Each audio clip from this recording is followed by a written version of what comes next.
Welcome to a Trucker's Mind podcast. I'm Eddie McGee. It's your boy K Finks. We're back, man. Episode 275. Yes, sir. All right, let's get right into it. This week's news, the number one headline was the fucking submersible that went down and imploded. So we're going to talk about that right now.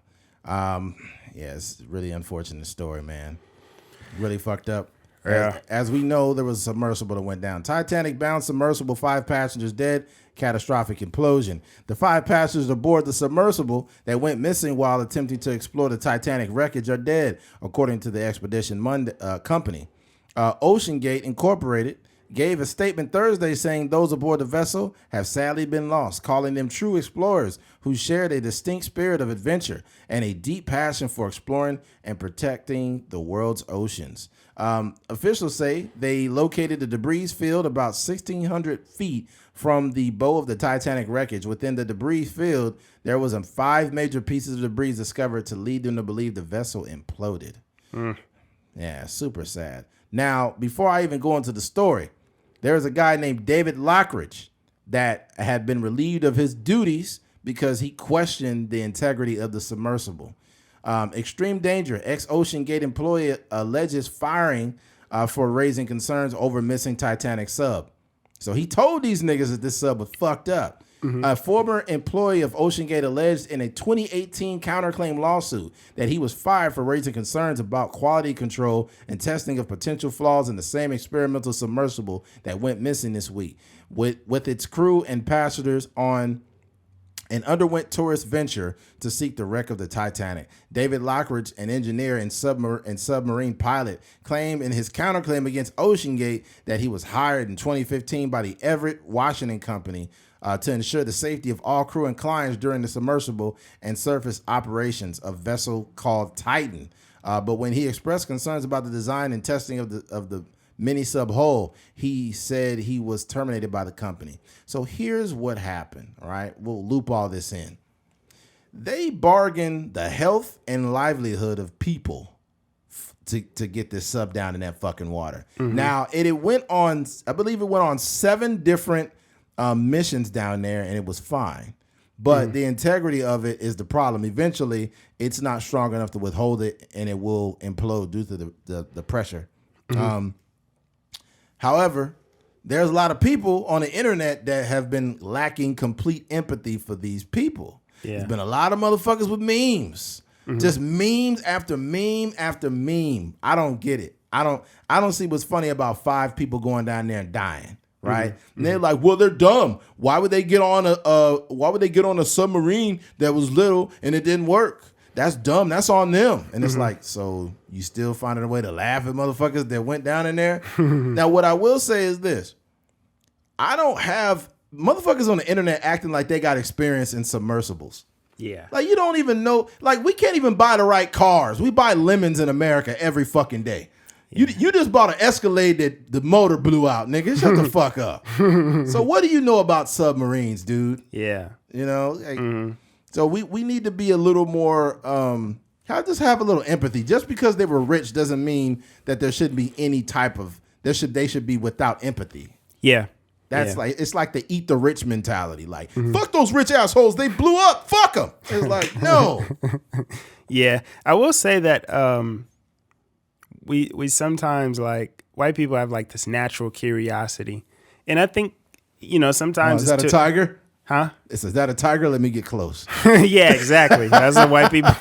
Shit! There's been many stories where white people will go, like, what was that? Where it was like some indigenous people on some island. Oh yeah, they wanted to convert them. Yeah, like, they went in there. Yeah, like they need God. They doing perfectly fine with whatever rain God they praying to. But white people have like this natural curiosity, and sometimes like it benefits our country. You know what I mean? Like in terms of them probably. I would imagine like some white person was like, "Dang man, I wonder what it's like to be on the moon."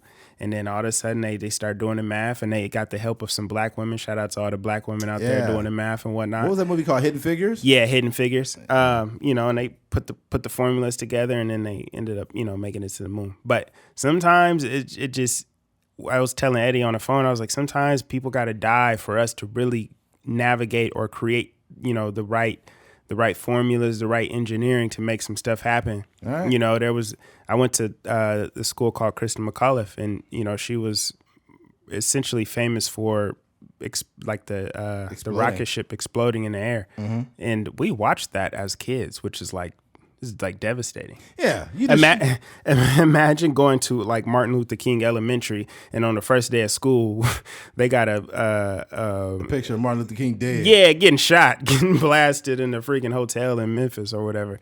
But yeah, I think that's kind of what it looks like. It's unfortunate that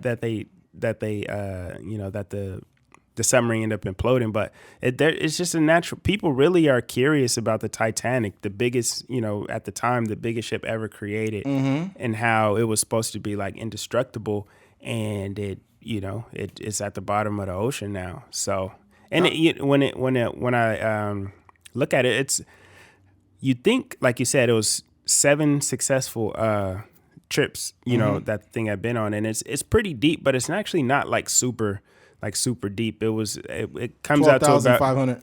Yeah, it's probably about 2 or 3 miles deep into the water. I think it's 7. And Let me see. and it just doesn't seem that crazy. I think that they in their mind, they had the equipment, they had the technology to do it, and it just a mistake happened somewhere along the way, which is kind of what it looks like. So yeah, it's unfortunate, but I do agree with you. I don't think that it's I hear a lot of people making jokes and memes about it, but it's like you said, somebody really lost their life, man. You know, yeah, we could crack jokes about it, but that's a young teenager lost his life, and a few other men. Okay. We were both wrong. The Titanic is a whopping 2.5 miles beneath the surface, far too deep for a human to survive the pressure, if not an equipped vessel. That's what I said. 2 to 3 miles. I thought you said 5. No, I said 2 to 3 miles. Oh. Yeah, man. So yeah, I mean, it got fucked up. What was I gonna say about that? So yeah, basically they bargained people's lives because they paid $250,000 a piece to go down there. Yeah. Right. So people are saying these rich assholes, and this is the thing, they kind of generalized the rich people because they said these rich assholes had no problem oppressing people so they could afford to go down in that ship. Yeah. And it's like you're just adding things in. You don't know that. You don't know what they did. Yeah. Right. And they probably did some shit. They probably stepped on some people, right? Because that's what a lot of rich people do, step on people. But I don't come to that assumption. Yeah. Right.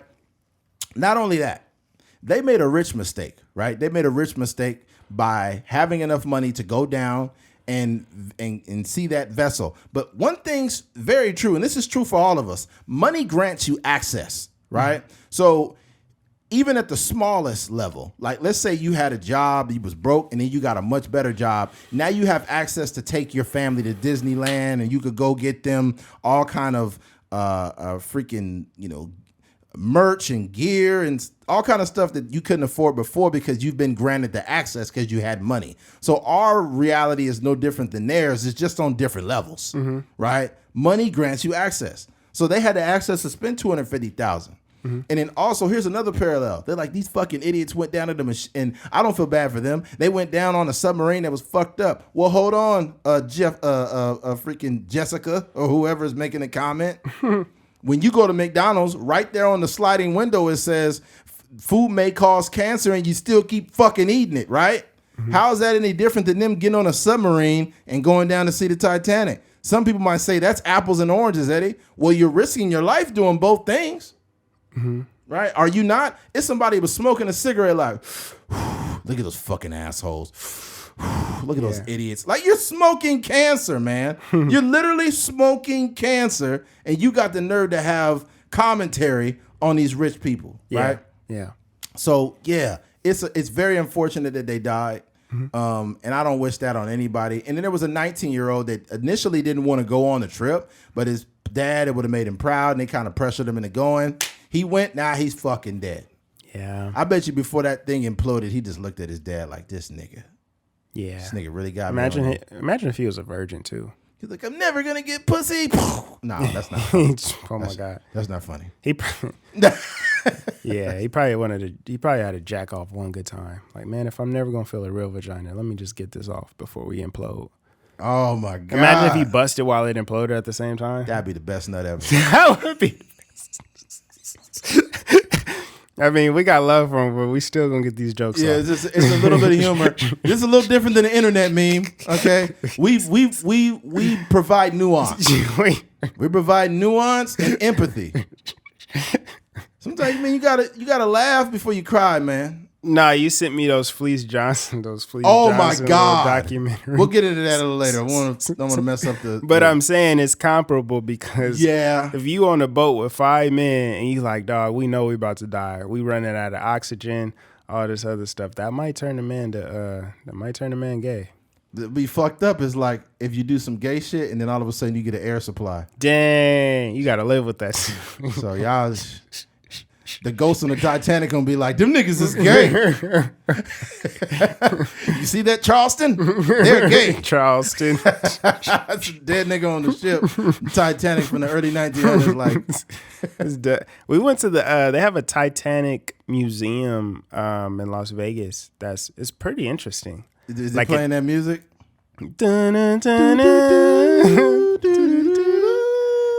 Yeah. No, they don't have the music in there. But it just talks about a lot of it was, how huge of a feat it was to engineer that whole ship and how it was kind of split up into classes, and it showed like the some of the like the sizes of the bed that people in certain sections lived on, and then it walked you all the way through to like the wealthier sections where they got bathrooms and bathtubs and.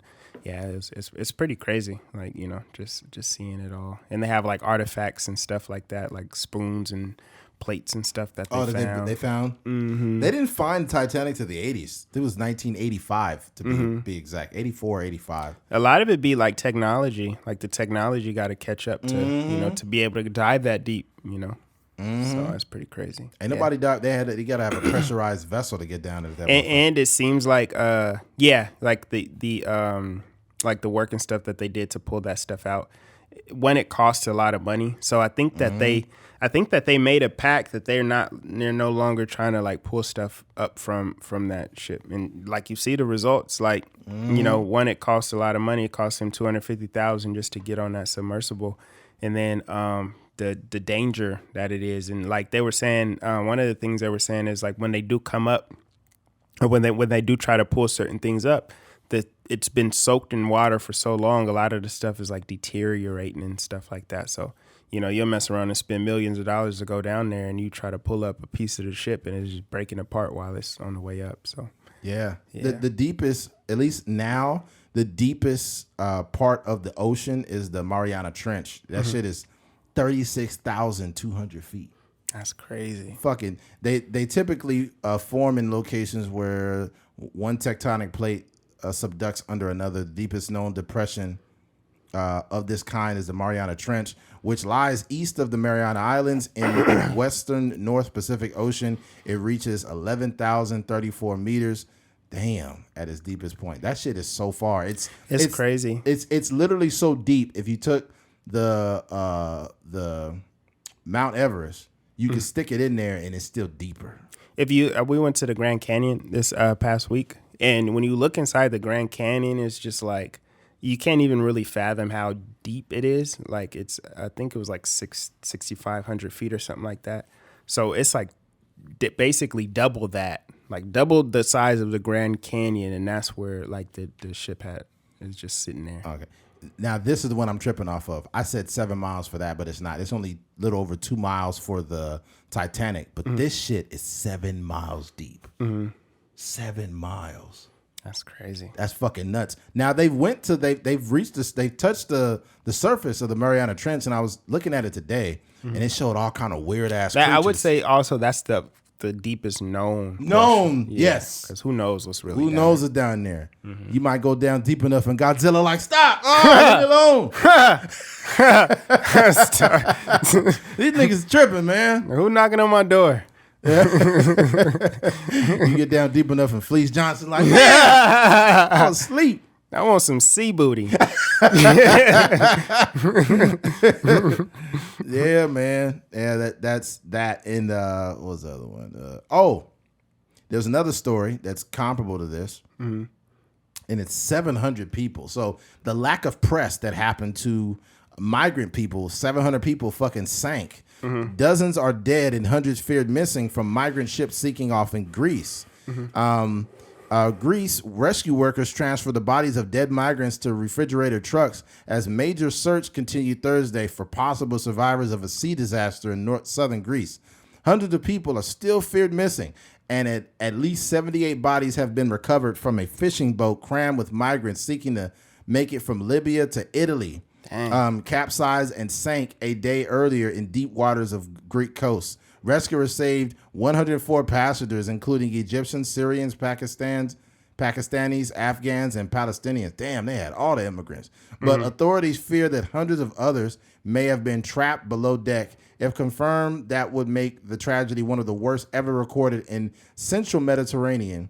Authorities revised the confirmed death toll from 79 following overnight count of the bodies. So, dude, there's hundreds of people displaced, and more likely they're not going to make it. Right? And there's been a despair of coverage, right? And we have to understand why that is, right? They're like, I don't care about these rich assholes. There was poor people that died, blah, blah, blah. I think that even though that's the truth, it's still confirmation bias. You just don't like rich people. Right. But it's also true that there's a despair in coverage because there are rich people. Right. And they feel like that is more of a story than a bunch of poor people. People don't give a fuck about the poor. We know that. Yeah. You know, they don't care about migrants. You know, and it's sad. And even Barack Obama just recently brought it up. He said, we have a potential catastrophic event that's about to take place with these five men that have, you know, have a submersible that can pretty much implode, but really it's no one's also talking about these 700 migrants that have sank. Yeah, you know, and it's the truth, and it's fucked up. But we see this all the time. I will say too, like going back to the original submarine that went down there, submersible. I think those are two different things. But 100%. Yeah, I'm not familiar with the lingo, so I'm gonna just call it a submarine. But they didn't do anything wrong. You know, all they did was pay money to take a trip, essentially. That's it. That's all they did. You know, and we think about it. I think about it all the time. Like, I went to a water park the other day, and I was going up the stairs, and you could start to see where like there could potentially be some failures in the engineering, especially a water park where water is like destructive. You know, yes, it is. If it sits too long, if it flows too long, there was like, you know, the little tubes or whatever that, you know, the slide, and it's held together by nuts and bolts, and it's just water leaking out there. And then you look underneath, it's like water has rusted and deteriorated some of the platforms. And I'm like, this is an accident waiting to happen. Bro. Yeah. So, but everybody paid that money to get in there. So, you know, essentially we're no different than those submarine 100% people that hopped on the submarine. And a lot of times the reason why, and I went to school for architecture. I ended up, you know, switching to do film. But when you want to become an architect, you have to take like, you know, state tests and stuff like that to make sure you understand the risks. You 100%. Understand the risks that, you know, like the building that we in, it requires some level of certification, some level of schooling, so that the person that built it like is not just falling over, or, you know, we falling through the floor. You know, you got to have the proper codes and the proper engineering, the proper map to make sure everything is stable. And it's reinforced. Yeah. So, you know, but that, I'm not checking it. You know, I don't go to the engineer or the architect and be like, hey, let me look at this before I even enter into this building, or before I even drive by it. Let me look to see, like, you know, is this math correct? Is the formula that you use correct, or whatever, or using the right materials and stuff like that? So we just trust that, you know, if you got a brand and a name, that you know what you're doing. That's true. Yeah. Bro, you just said it. You just said it. And you know what? That's probably one of the best points made, because we just basically say, okay, hey, well, this has been on 7 trips safely, this and that. Yeah. Okay, let me go ahead and pay you. And it's what we do with vehicles when we go get a car. It could be there literally is a TikTok right now, a TikTok trend of people buying the newest, latest Escalade, right? Brand new Escalade. That must look good too. I've been seeing it around town. Bro, they need to return them all. They bad? No. They have a ceiling problem. When it rains, all the water's going into the fucking truck. Wow. I seen that too with it might have been the Corvette. Mm-hmm. The new correct me if I'm wrong, but the new Corvette, for some reason the water just sinks into like this little, like wherever the back mirror or the back window is, the water just like flows, like when it rains, it just flows and sits there. Ooh. And it has nowhere to go. So, same sort of thing as like the Escalade. Yeah. So it's like we buy these cars and we rely on the expertise of people, because they, these companies have stood the test of time, but there's this thing called shit engineering. Yeah. It doesn't matter how good a car looks. When it has shit engineering, it's not there. A lot of the pretty much all the classic cars, whether it's Mustang or even the truck that I have, that 94 Silverado, is just went into like the first stage of a classic vehicle. Mm-hmm. All of them have one thing in common, and that's engineering. You know what's crazy? I think I think cars, I'm gonna say cars are becoming an asset, but I will say the value of cars just overall, I think, and maybe only specific cars, but I've seen a couple cars, like my girl, she has a RAV4, like 2013, and I looked up the Kelley Blue Book value on it, and it was like anywhere from like 11 to 13,000, like a trade-in value. Damn! And I was like, what?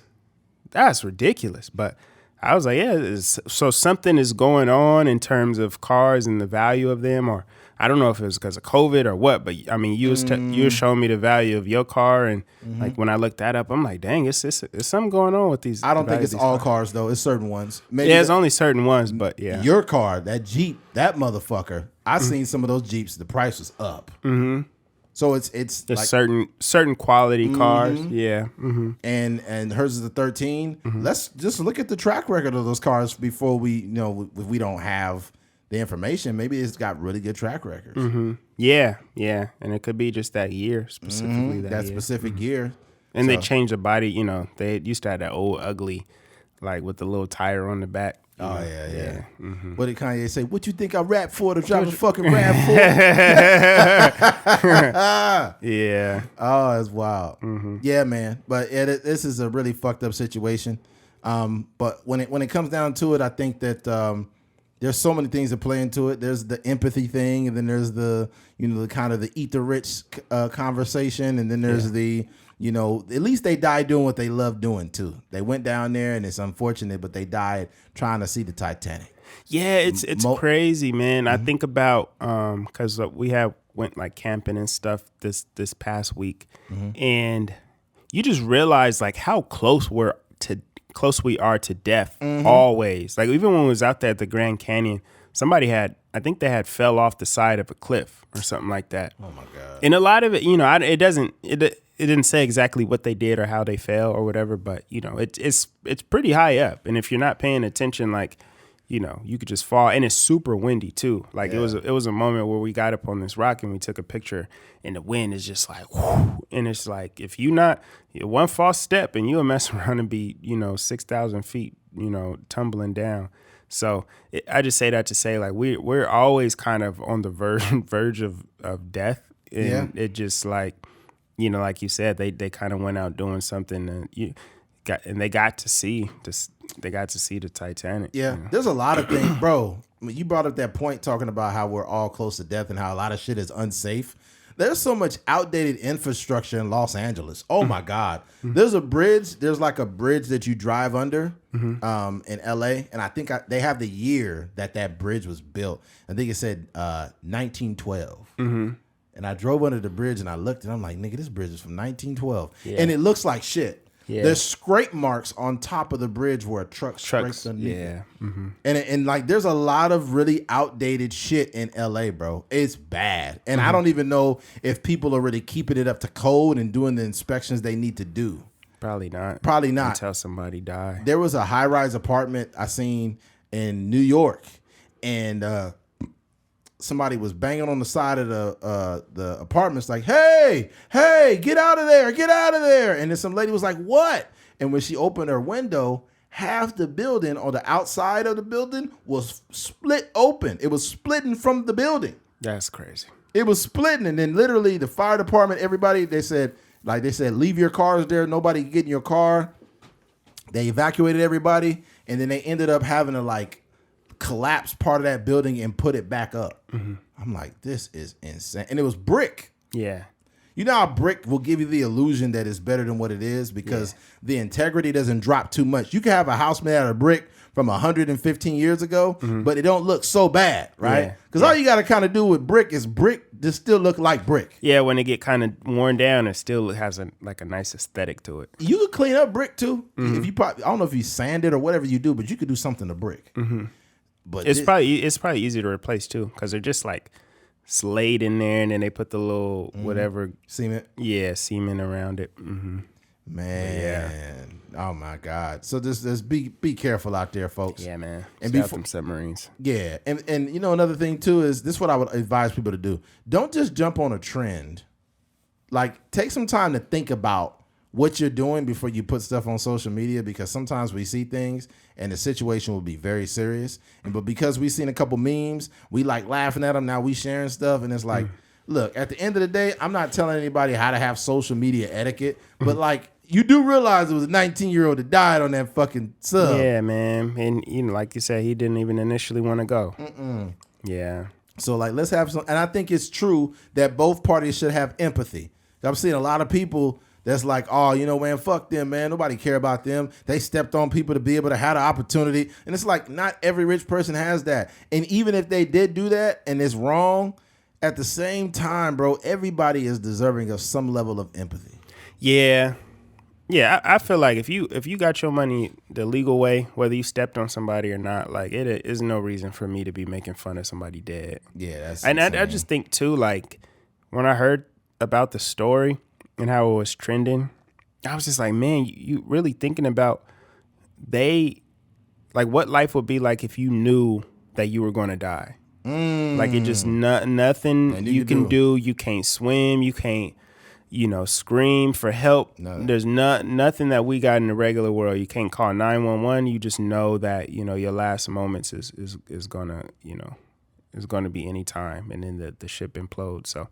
Yeah, it was interesting seeing James Cameron. He was kind of like at the forefront of like the news and stuff. Well, James Cameron went there initially himself.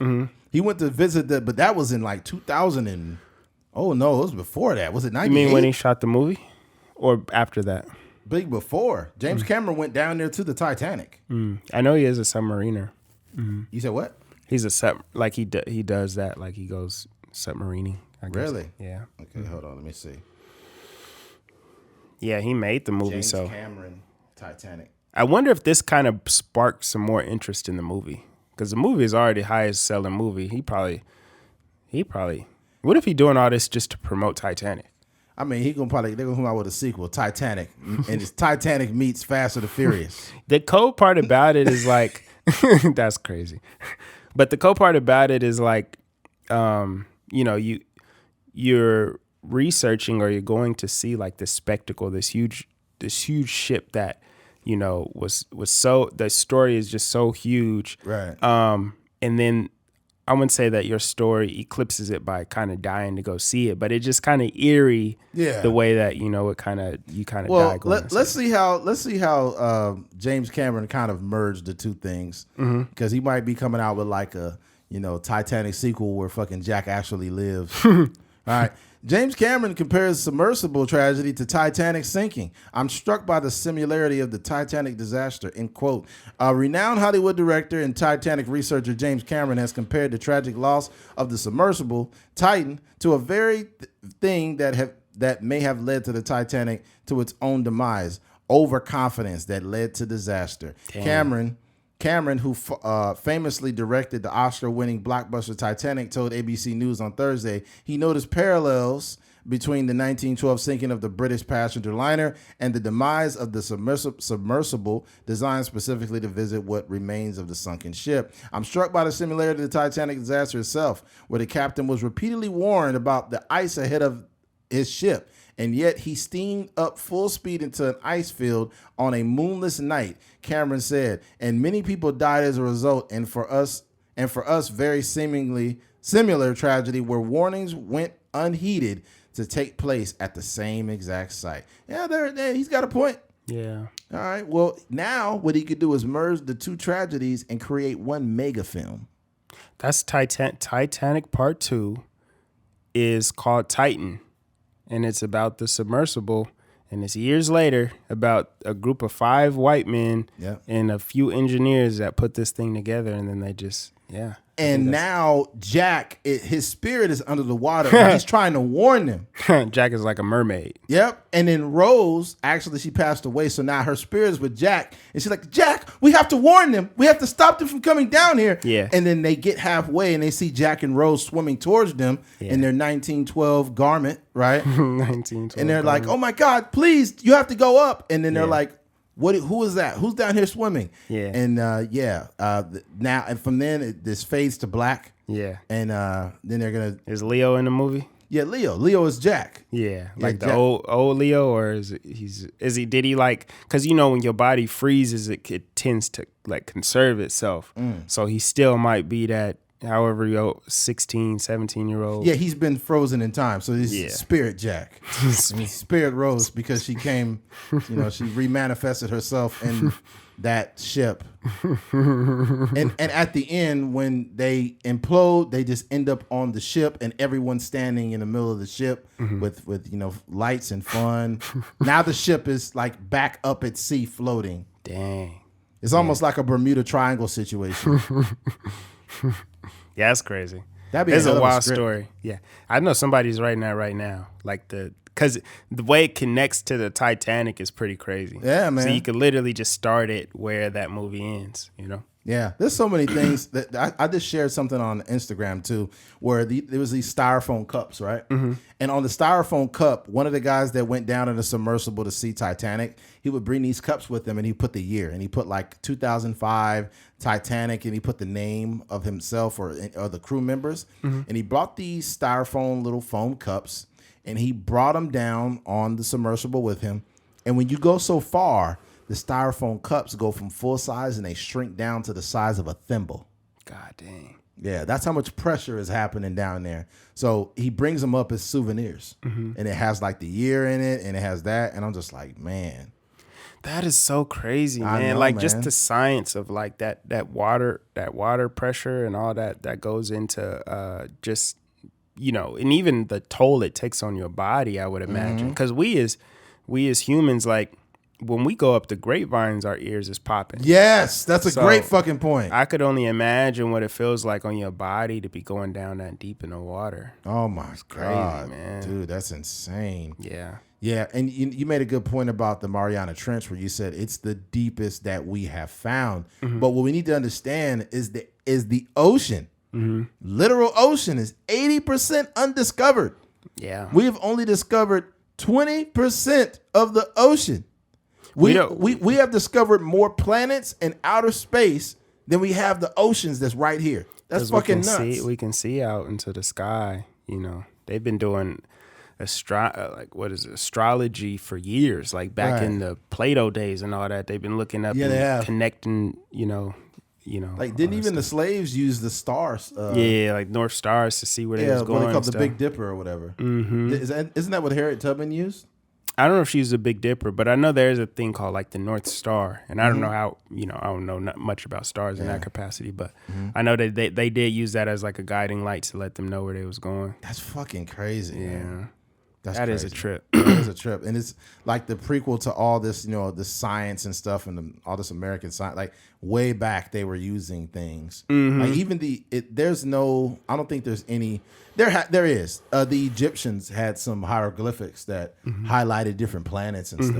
And it's like, fuck. Yeah. Because you can see the thing about it, like we have so much pollution now, and we have pollution from our cars, and we have pollution from the technology we use, and then we also have light pollution, which is like light pollution is like our cities are lit up, especially at nighttime. Our cities are super lit up, so it makes it difficult to see the stars when there's like I don't know how like the light that we use like it deflects or diffracts or whatever the light that's coming from the stars. So I say that to say back in the day, when it's not, when you have a freaking, you're using fire as light, and when you don't have these cities that's super lit up and all these billboards and lights everywhere and stoplights, you can see the sky a little bit better. Oh yeah. And it's probably like, when you try to navigate things, you're like, oh, okay, this star is always over here, so you could walk towards it or whatever. You can test this theory right here in town. If you go anywhere, like you go past Arvin or like in the Shafter area or whatever, towards like the rural area where it's very rural, like farm country, and there's not a lot of lights out there and it's dark, then that sky will light everything up. Yeah. And you'll be like, holy shit. It's like super bright out here. Yes, it's dark, but it's bright. Like the sky is lighting up that whole deal. I'm sure you've been on the 10 too, where you like, dang, it's all kind of stars out here. But it's just land pretty much. Yeah, oh yeah. I've been some places where I was just like, this is crazy. Yeah. Yeah. But yeah, man. We'll go ahead and close this conversation. I'm pretty sure we've been talking about this for a while. Yeah, shout out to James Cameron. Yeah. James Cameron really found a way to create a sequel. Okay. But I mean, he is a legitimate voice because he literally dived. He was literally went down there. He went down there. Yeah. I don't remember the year he went though. I would imagine it was probably right before they start shooting the movie Titanic, just so he can get that understanding of how crazy that crash was. So let me see what year. Holy fucking shit! This is even crazier. James Cameron has visited Titanic wreckage 33 times. Oh dang! This nigga's crazy. So there's a way to do it. That's the crazy part. Yeah. Yeah, of course. But I mean, James Cameron has visited Titanic wreckage 33 times. Here's what he said about the Titan. Oh my God. What did he say? We already caught what he said, but but it's just I didn't know he visited 33 times, and he visited in 98. When did that movie come out? Wait, hold on. Let me go back. Let me see. Best Picture. Oh, won Best Picture in 98. He must have won in 96 or 97. Dang. Let's see here. When did James Cameron visit Titanic? For his expedition, Titanic wreck. 1997, the movie came out. Yeah.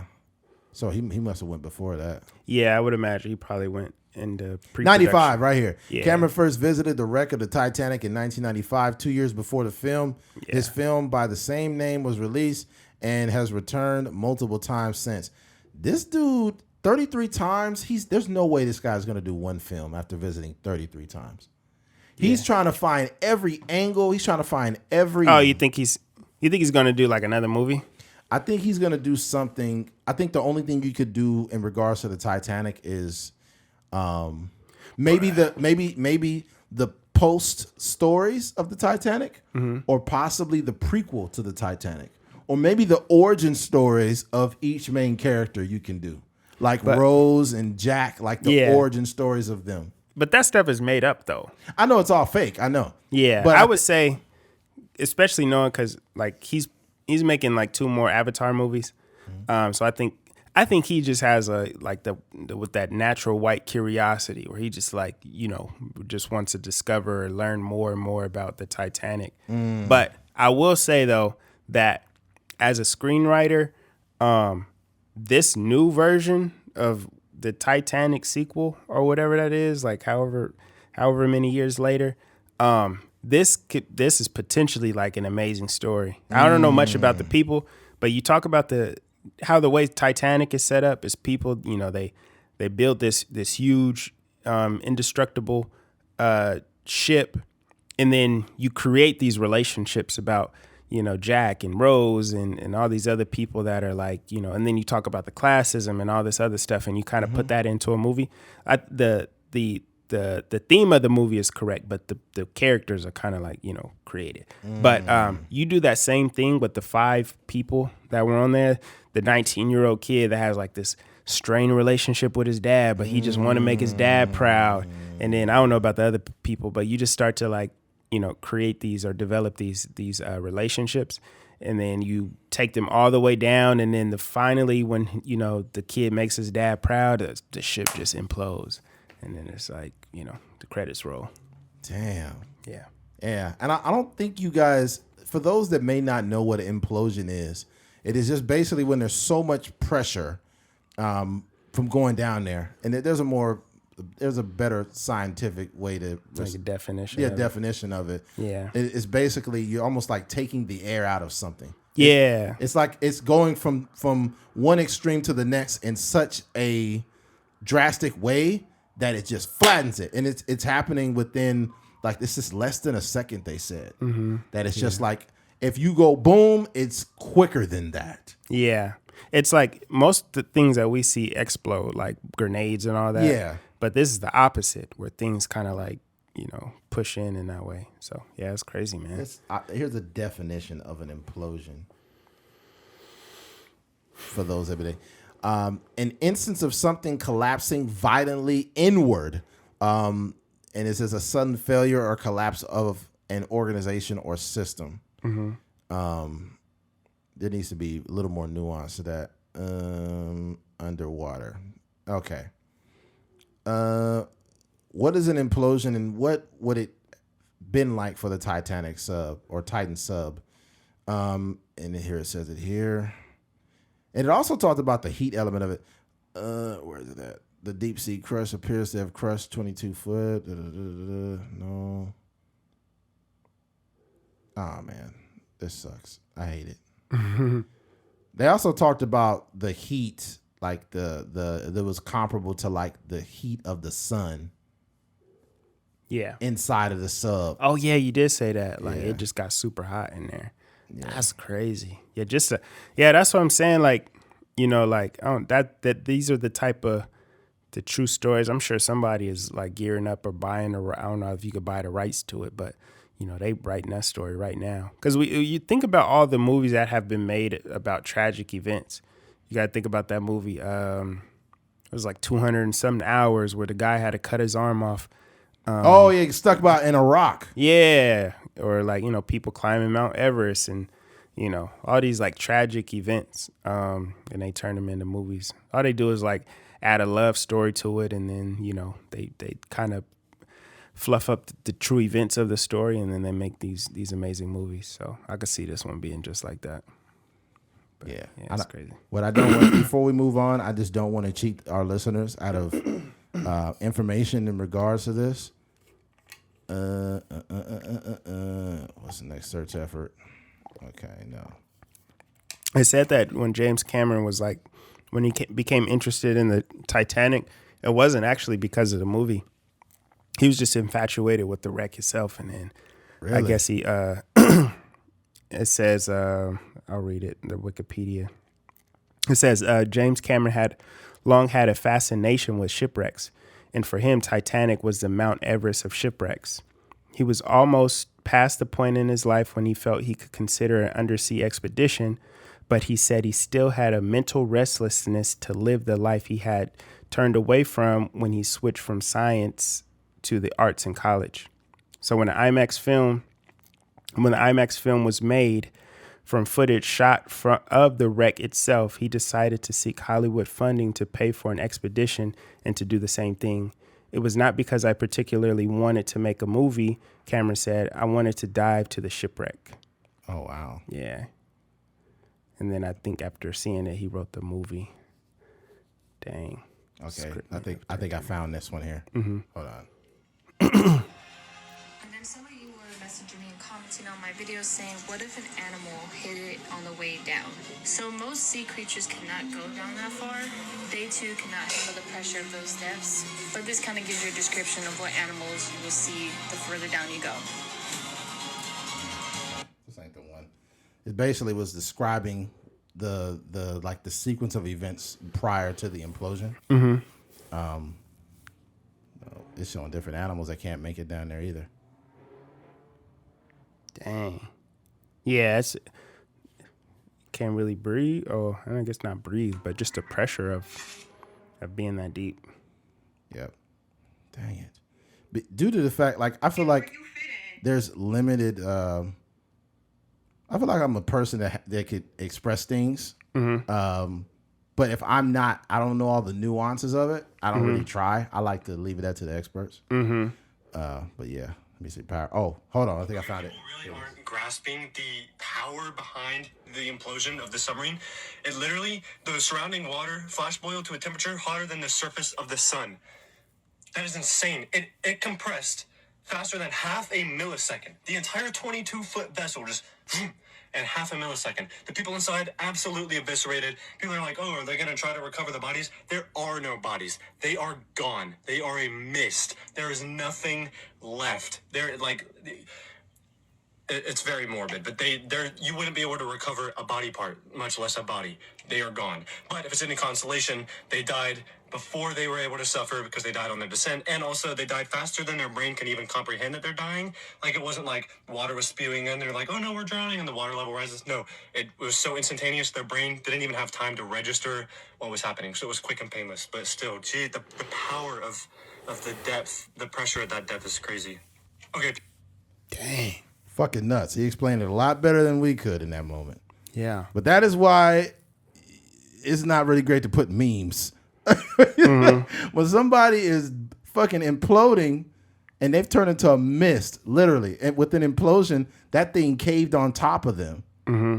So that thing, it's almost like an explosion that's inward. That's probably the best way I could explain it. Yeah. Insane. Fucking nuts.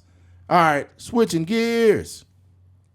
Woman takes a coworker on a date due to him having low self-confidence. Mm-hmm. And here is the story. All right. Woman takes coworker on a date after hearing he hadn't been on a date in years.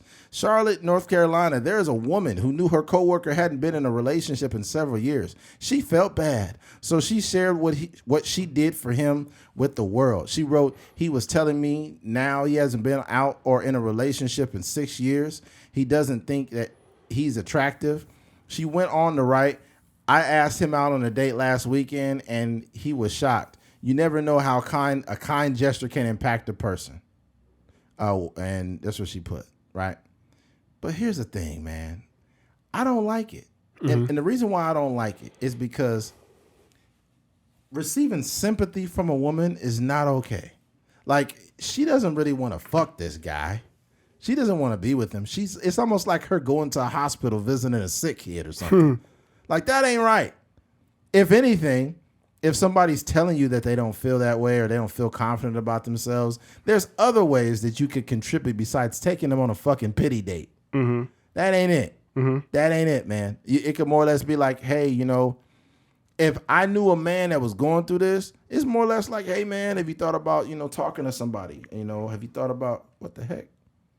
Have you thought about talking to somebody? You thought about joining the gym? Have you thought about going to see a therapist? Whatever the case. But literally contributing to a person outside of pity. Pity does not help a man. Not to mention, women are not attracted to a guy they feel sorry for. Mm-hmm. A woman can never be feeling sorry for you and be like, oh my God, I want to fuck him so bad. Like, oh my gosh, I'm just so turned on by you being so sad and pitiful. Yeah, it's like, nah. Women just go out and get a puppy for that. They're not trying to, you know what I mean? Nah. So it's no shame on him, but I don't like it. And also the fact that she fucking plastered his face all over the internet. Mm-hmm. Like, hey, this is Bill. He can't get pussy. Let me tell everybody about it. Like, no, man. I'm not going to sleep with him, but we're going on this fancy date. Hey, look, we're not fucking. Hey, look, we're not fucking. No, dude. No. No. And here's the thing, too. You need to be attracted to yourself for women to be attracted to you. Mm-hmm. And I mean that not from like a physical standpoint, but from a standpoint of like I would fuck me, right? No homo, because, it's not gay. A lot of people masturbate. Yeah, you're fucking yourself at that point. Yeah. Like, I'm stroking my own piece. Right. This is some good hand. Give myself a hand up. Oh man, masturbating myself. Yeah, but I think I think this is a problem. I think we're too quick to plaster things on the internet that we shouldn't be doing. Mm-hmm. One of them being you going on a pity date. Another one giving food to the homeless or fucking money to the homeless. You see a homeless guy and be like, "Excuse me, sir. I'm just trying to be, it was in my heart to give this to you, sir. Are you hungry, sir?" And be like, And the homeless guy is oblivious that you're fucking recording him. He's like, I am hungry. And he's like, here, take this sandwich. Yeah. And then they'll be like, oh, thank you. God bless you. And he'd be like, not a problem. But when you're a child of God like I am, it's important to just like, shut the fuck up. You know what people do when they do this too? And this is the internet for you. The people on the internet do shit like this because they want to sell you an image. Yeah. They want to sell to their friends and people on the internet that, hey, look at me. I'm a good person. You know what good people do? Good people do things without looking for validation. That's what good people do. Do you know how many good people that no one recognizes until they die? Yeah. Think about this.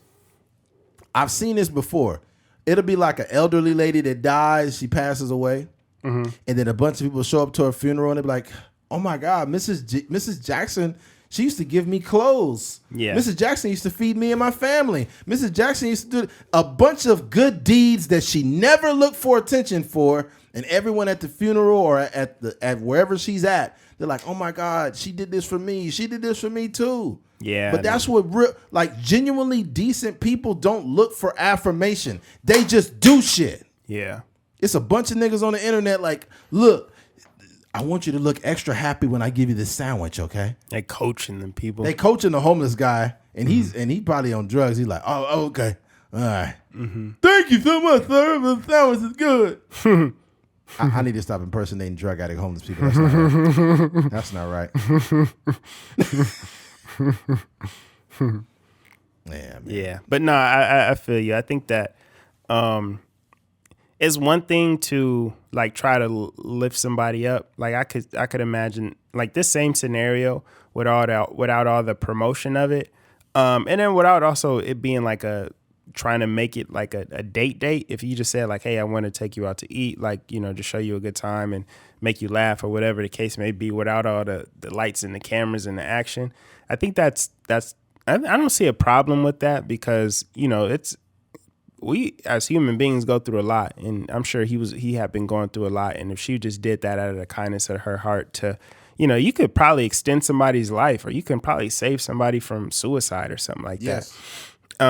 But when you start to like broadcast it and promote it, and like you make it very apparent that there's nothing going on between us, like this is just a guy that I work with that I'm just, you know, taking on this date, then it starts to look kind of weird. That's like the friend zone times 12. Yeah, you just this is extreme. That's the Titanic of the friend zones. Look here, man. And let me be very clear when I say this, and I don't mean to be fucked up, but a woman that will go on a pity date with you, and she probably just feels sad for you, right? It's okay, ladies. It's okay to feel empathy, but you need to also understand that you shouldn't. It's almost not even emasculate the man, but don't go on a pity date. You don't owe him that.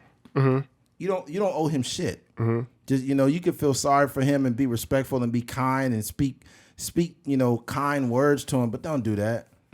Don't, because I'm telling you right now, a woman that will go on a pity date because she likes you as a person will end her night by fucking a dude she doesn't even like. Dang. A woman will go on a pity date with a dude like this and go home and fuck Andrew Tate. You know what I'm saying? That's crazy. Like, it's the truth. Yeah. Just the thing about it, the truth about it is this. Women, even if they don't actually like a dude, if the dude is attractive and he's got some masculinity about himself, he could be a dick face, but women will gravitate to that dude before the dude that they feel pity for. It's just the facts of life, sir. Right? So I would encourage this man to I want to hear from him though. What is his thoughts on this whole thing? I don't think his thoughts even matter because he's been plastered all over the fucking internet. It's probably embarrassed now. It's embarrassing. It's probably a different level of emotions now that he's just, like you said, like he's kind of like he's been promoted as this, like, you know, can't get right type of dude. So I don't know, but good luck to him, man. Shoot, I think he's a perfect person to pay for some vagina.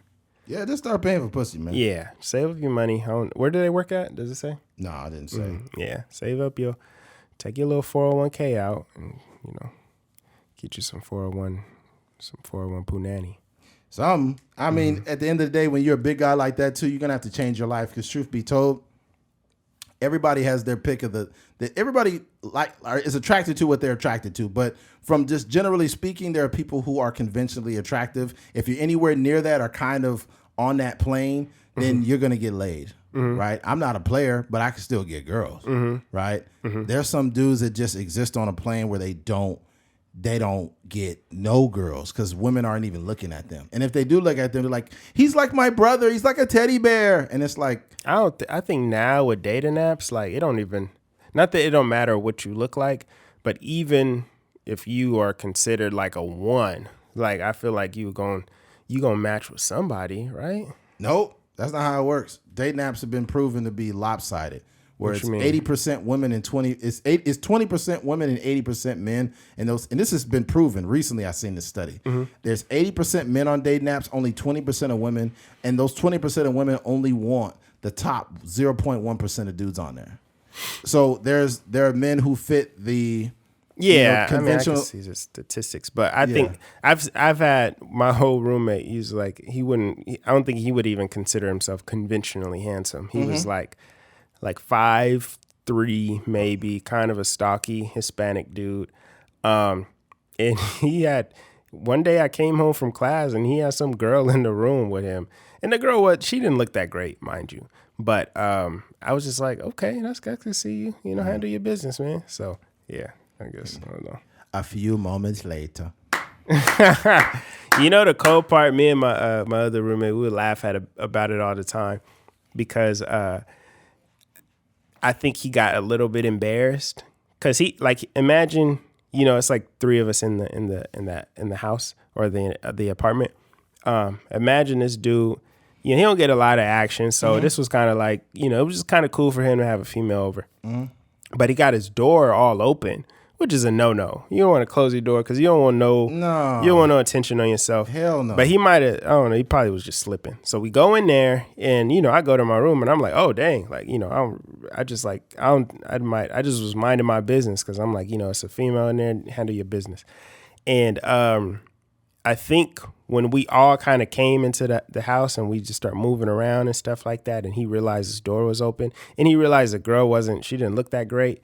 I think he got a little bit embarrassed and he kind of he ended the night a little bit early and he just told her to go on. But you got to handle your business. Yeah, I ain't judging you in that way. You got to get your rocks off sometimes.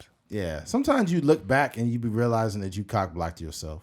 I've definitely cock blocked myself. Oh, yeah. You could just start talking too much and now you done cock block yourself. Because when women want to do something with you, they don't want any bullshit. They just want you to just kind of keep it very vanilla, very basic. Don't try to say too much, do too much. And then y'all can have fun and move on. Yeah, I can probably count on my hands how many times I cock block myself. Yeah, I've talked myself out of pussy a few times. Yep. Yeah, for sure. All I had to do was be quiet and just agree with everything she was saying. Yep, that's the key to it right there. Yep. You get the draws like that. Yep, because if you are about the mission, then you cannot divert from it. Yeah. Like if a woman says something stupid and you just want to have fun, don't challenge it. Yeah. It's like, so you don't agree that we should save the whales? You'd be like, oh, I definitely agree. But if you say shouldn't we be saving other animals too? That's gonna cock block you. Yeah, right you can't really what about tigers? It's tough though because especially we on a podcast, so we know how when you talking for an hour and a half, how your opinions just start to come out. Yep. But as long as if as a young man coming up, if you mindful of that, don't really share your religious beliefs, don't share your political beliefs. Just like you said, keep it very vanilla. Don't even disagree if she Grey's Anatomy and you hate that show. Just roll with the punches, man. You might want to start watching the show from a new perspective. Yeah, it was I watched it for 3 minutes yesterday. Greatest 3 minutes I've seen in a long time. Yeah. Yeah. Ultimately, I will say this though. Folks, just work on yourself. Be attractive to you. And then also be careful who you divulge your personal information to. Mm-hmm. Because in her mind, she thought she was doing something good. But you just start bleeding out all your information and pouring everything out. And then it just didn't work out well because she took you on a pity date. Mm-hmm. Right? Mm-hmm. Yeah. And that ain't it. Yeah, That ain't man. it. That's Sometimes, you know what I noticed? Sometimes either one or two things women do. When women actually like you, they try to ask you certain questions to like get you to start pouring out information. That's when you really keep it very vanilla and don't tell them shit. Like it was the other day, I was over at the store. I was at Smart. Where was I at? Was it Smart and Final? I think it was Smart and Final. I was at Smart and Final, and there was a chick that was checking me through her line. And I came in there a few times before work just to grab a few things to eat. And she was like, so what do you do for fun? And I'm thinking like, that's not a professional question to ask a customer. Yeah, I had some familiarity with Not too much. Just in the line and then for a couple seconds. I said, what do you do for fun? I was like, oh, I do this and that. You know? That's all you said? Yeah. I do this and that. You know. And she was like, oh, okay. And I was like, yeah, because she was like trying to like get with me. Yeah. And you could tell. It's not like she was being super overly familiar, but you could tell. And she's not a bad looking girl. She looks pretty good, but I seen how she was dealing with customers. And that turned me off. She was so fucking rude. Yeah. She was so fucking rude to a customer one day. And I'm like, this is terrible. Yeah. I'm not with that. Yeah. So, but yeah. This and that. Yeah. Yeah. But that's the crazy part about it. Like that instead of like really opening up, like, yeah, actually, I really like going to the gym. Sometimes I go visit my family, blah, blah, blah, blah. Like that, this and that answer sometimes it's more attractive. He'd be like, dang, that's crazy. Less is more to women. Women are attracted to men they have curiosities about. When you divulge too much, then they lose attraction. It's weird, but you learn that later on. Like it was this chick that at it's a store down the street from my job. And she was like, so you are like you have kids, or you married or whatever like that? And I was like, nothing serious at the time. Like I could have said, oh yeah, I'm single, right? But instead of saying that, I just said, yeah, I'm nothing serious at the time. Yeah. It's crazy too, because like sometimes when you do divulge stuff about yourself, the woman could just make an assumption. Yeah. And she may not necessarily, her ideals may not align with what your hobby is. So if you be like, yeah, actually, on the weekends I like to go shooting with my buddies and stuff like that, and she might, oh God, he's conservative. Or, she may make and it's like, talk yourself out of getting some. You know what I'm saying? You shouldn't say nothing that aligns with nothing. Yeah, it's just some, like you said, some very vanilla, straight down the middle conversation. Women will ask you things. Well, not just some people. I'll just say in certain situations. But let's say, for example, there's a woman that has an interest in you. She'll be like, so what do you think about guns? These guns are crazy. Be like, oh, actually, I have a SD9V and an AR-15. They'll be like, what? They're like, yeah, I have two guns. They'll be like, oh, okay. Yeah. Well, lose my number. Yeah. Lose my number. You gotta wait till you knock it down. Then you can have a little bit. You gotta knock it down, but you gotta perform really well. You'll be like, man, I just bought this bazooka last night. She's like, you know what? I don't like guns. I love dick. You can shoot up my club any night. Oh my God.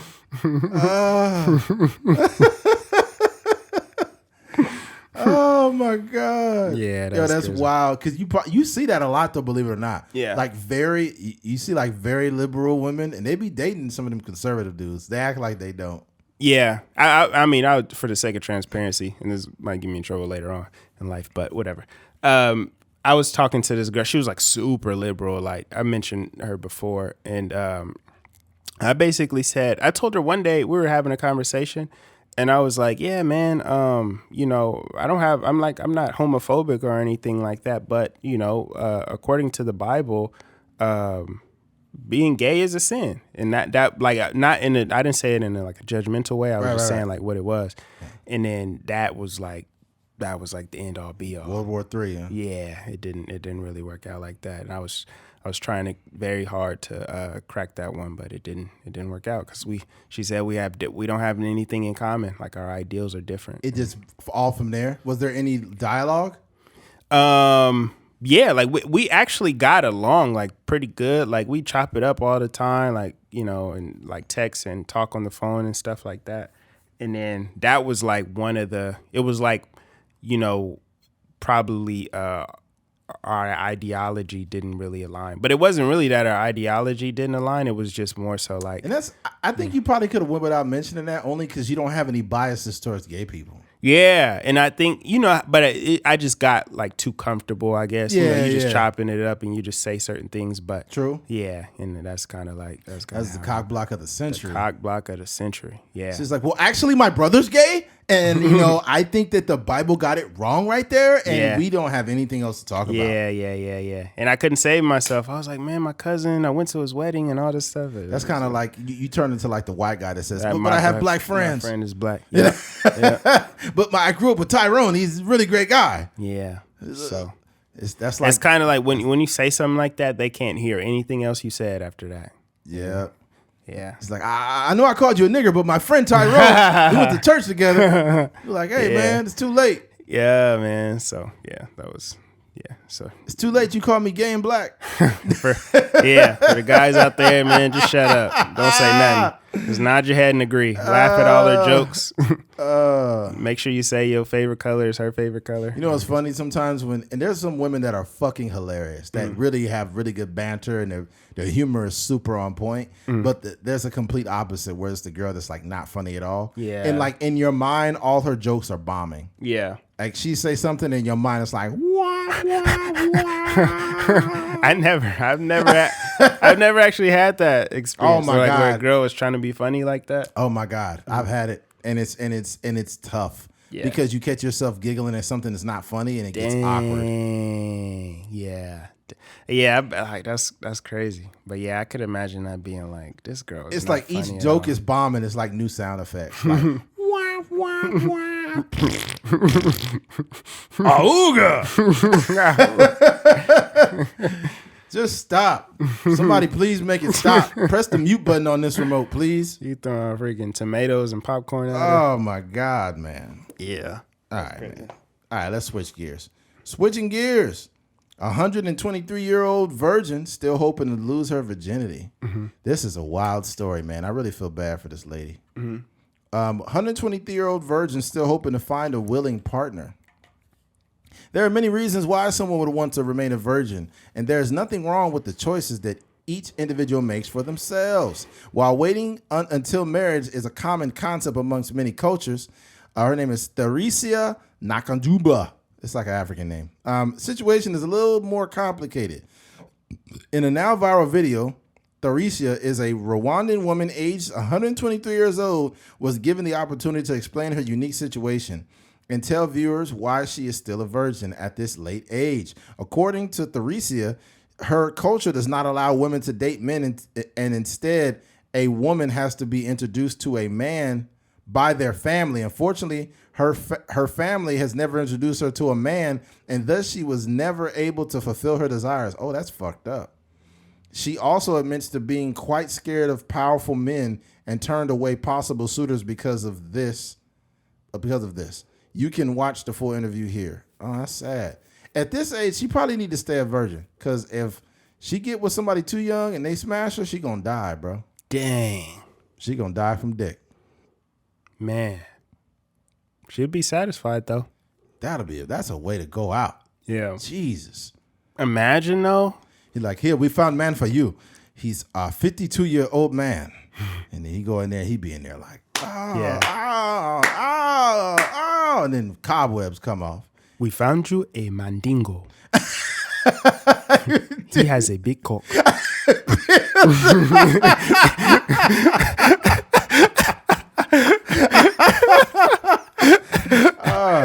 We find big dick for you. A lot of time, a lot of people say 123-year-old woman have problem getting sex for somebody. We found somebody for you right now.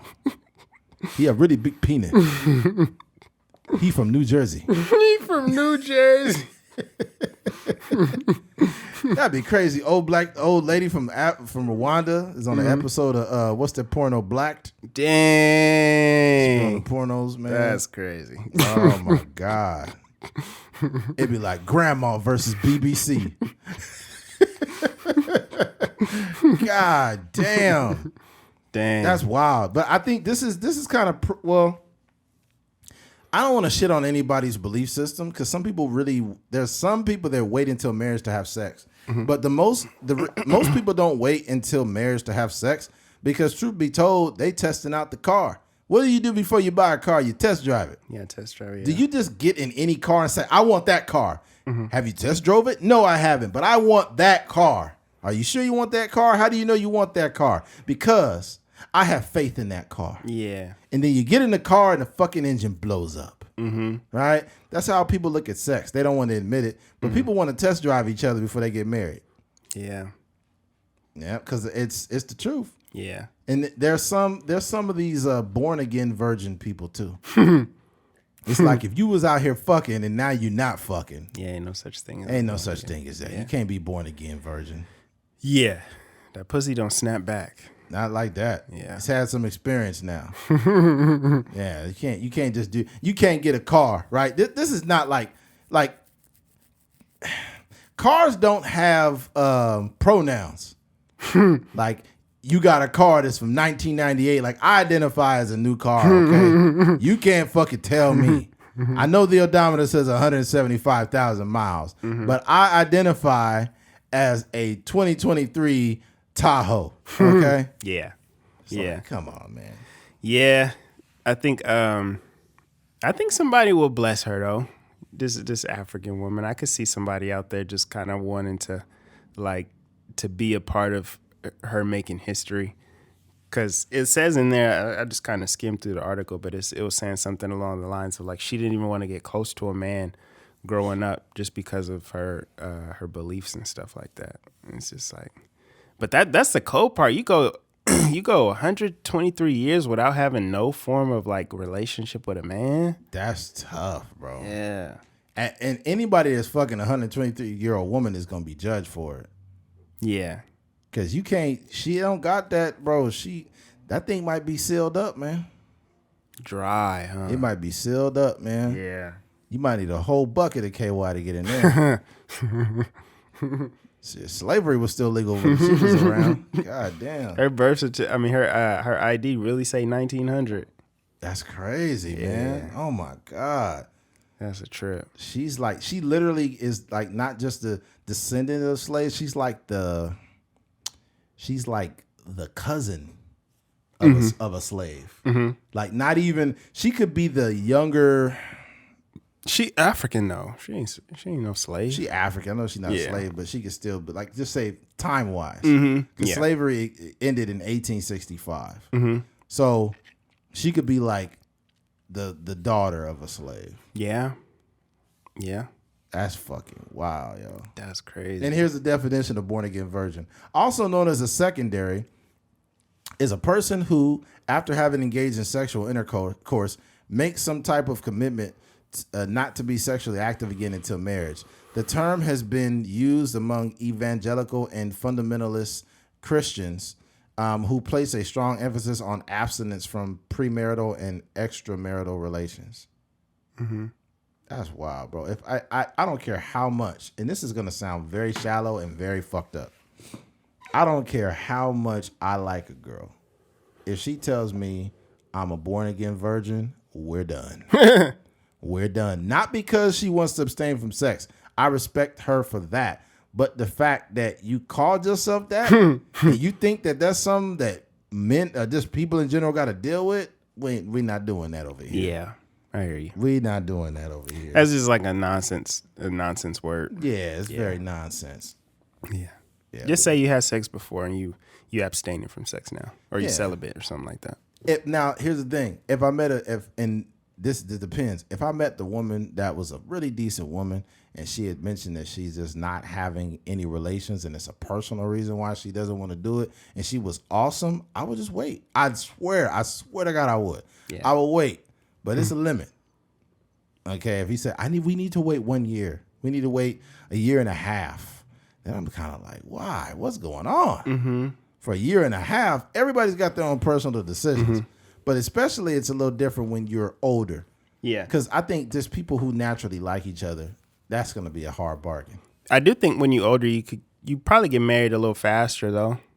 maybe. Yeah, it depends. Yeah, I guess it depends on the situation. It depends. I think that if both men and women have seen enough life where they are able to evaluate people a little bit better, a little bit easier, that you meet a woman that's been through some shit and you've been through some shit, and you know, you like, yo, this just feels like this feels right. This woman is just knocking it out the park over and over. Like, yeah, this time next year, I might need to go get a ring. Yeah.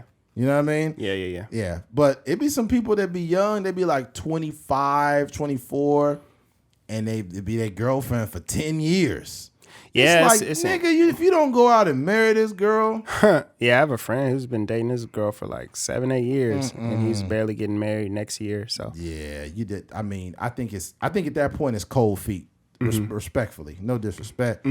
But it's like, damn, he said, well, everybody got their own time frame. It's like, bro, if you only understood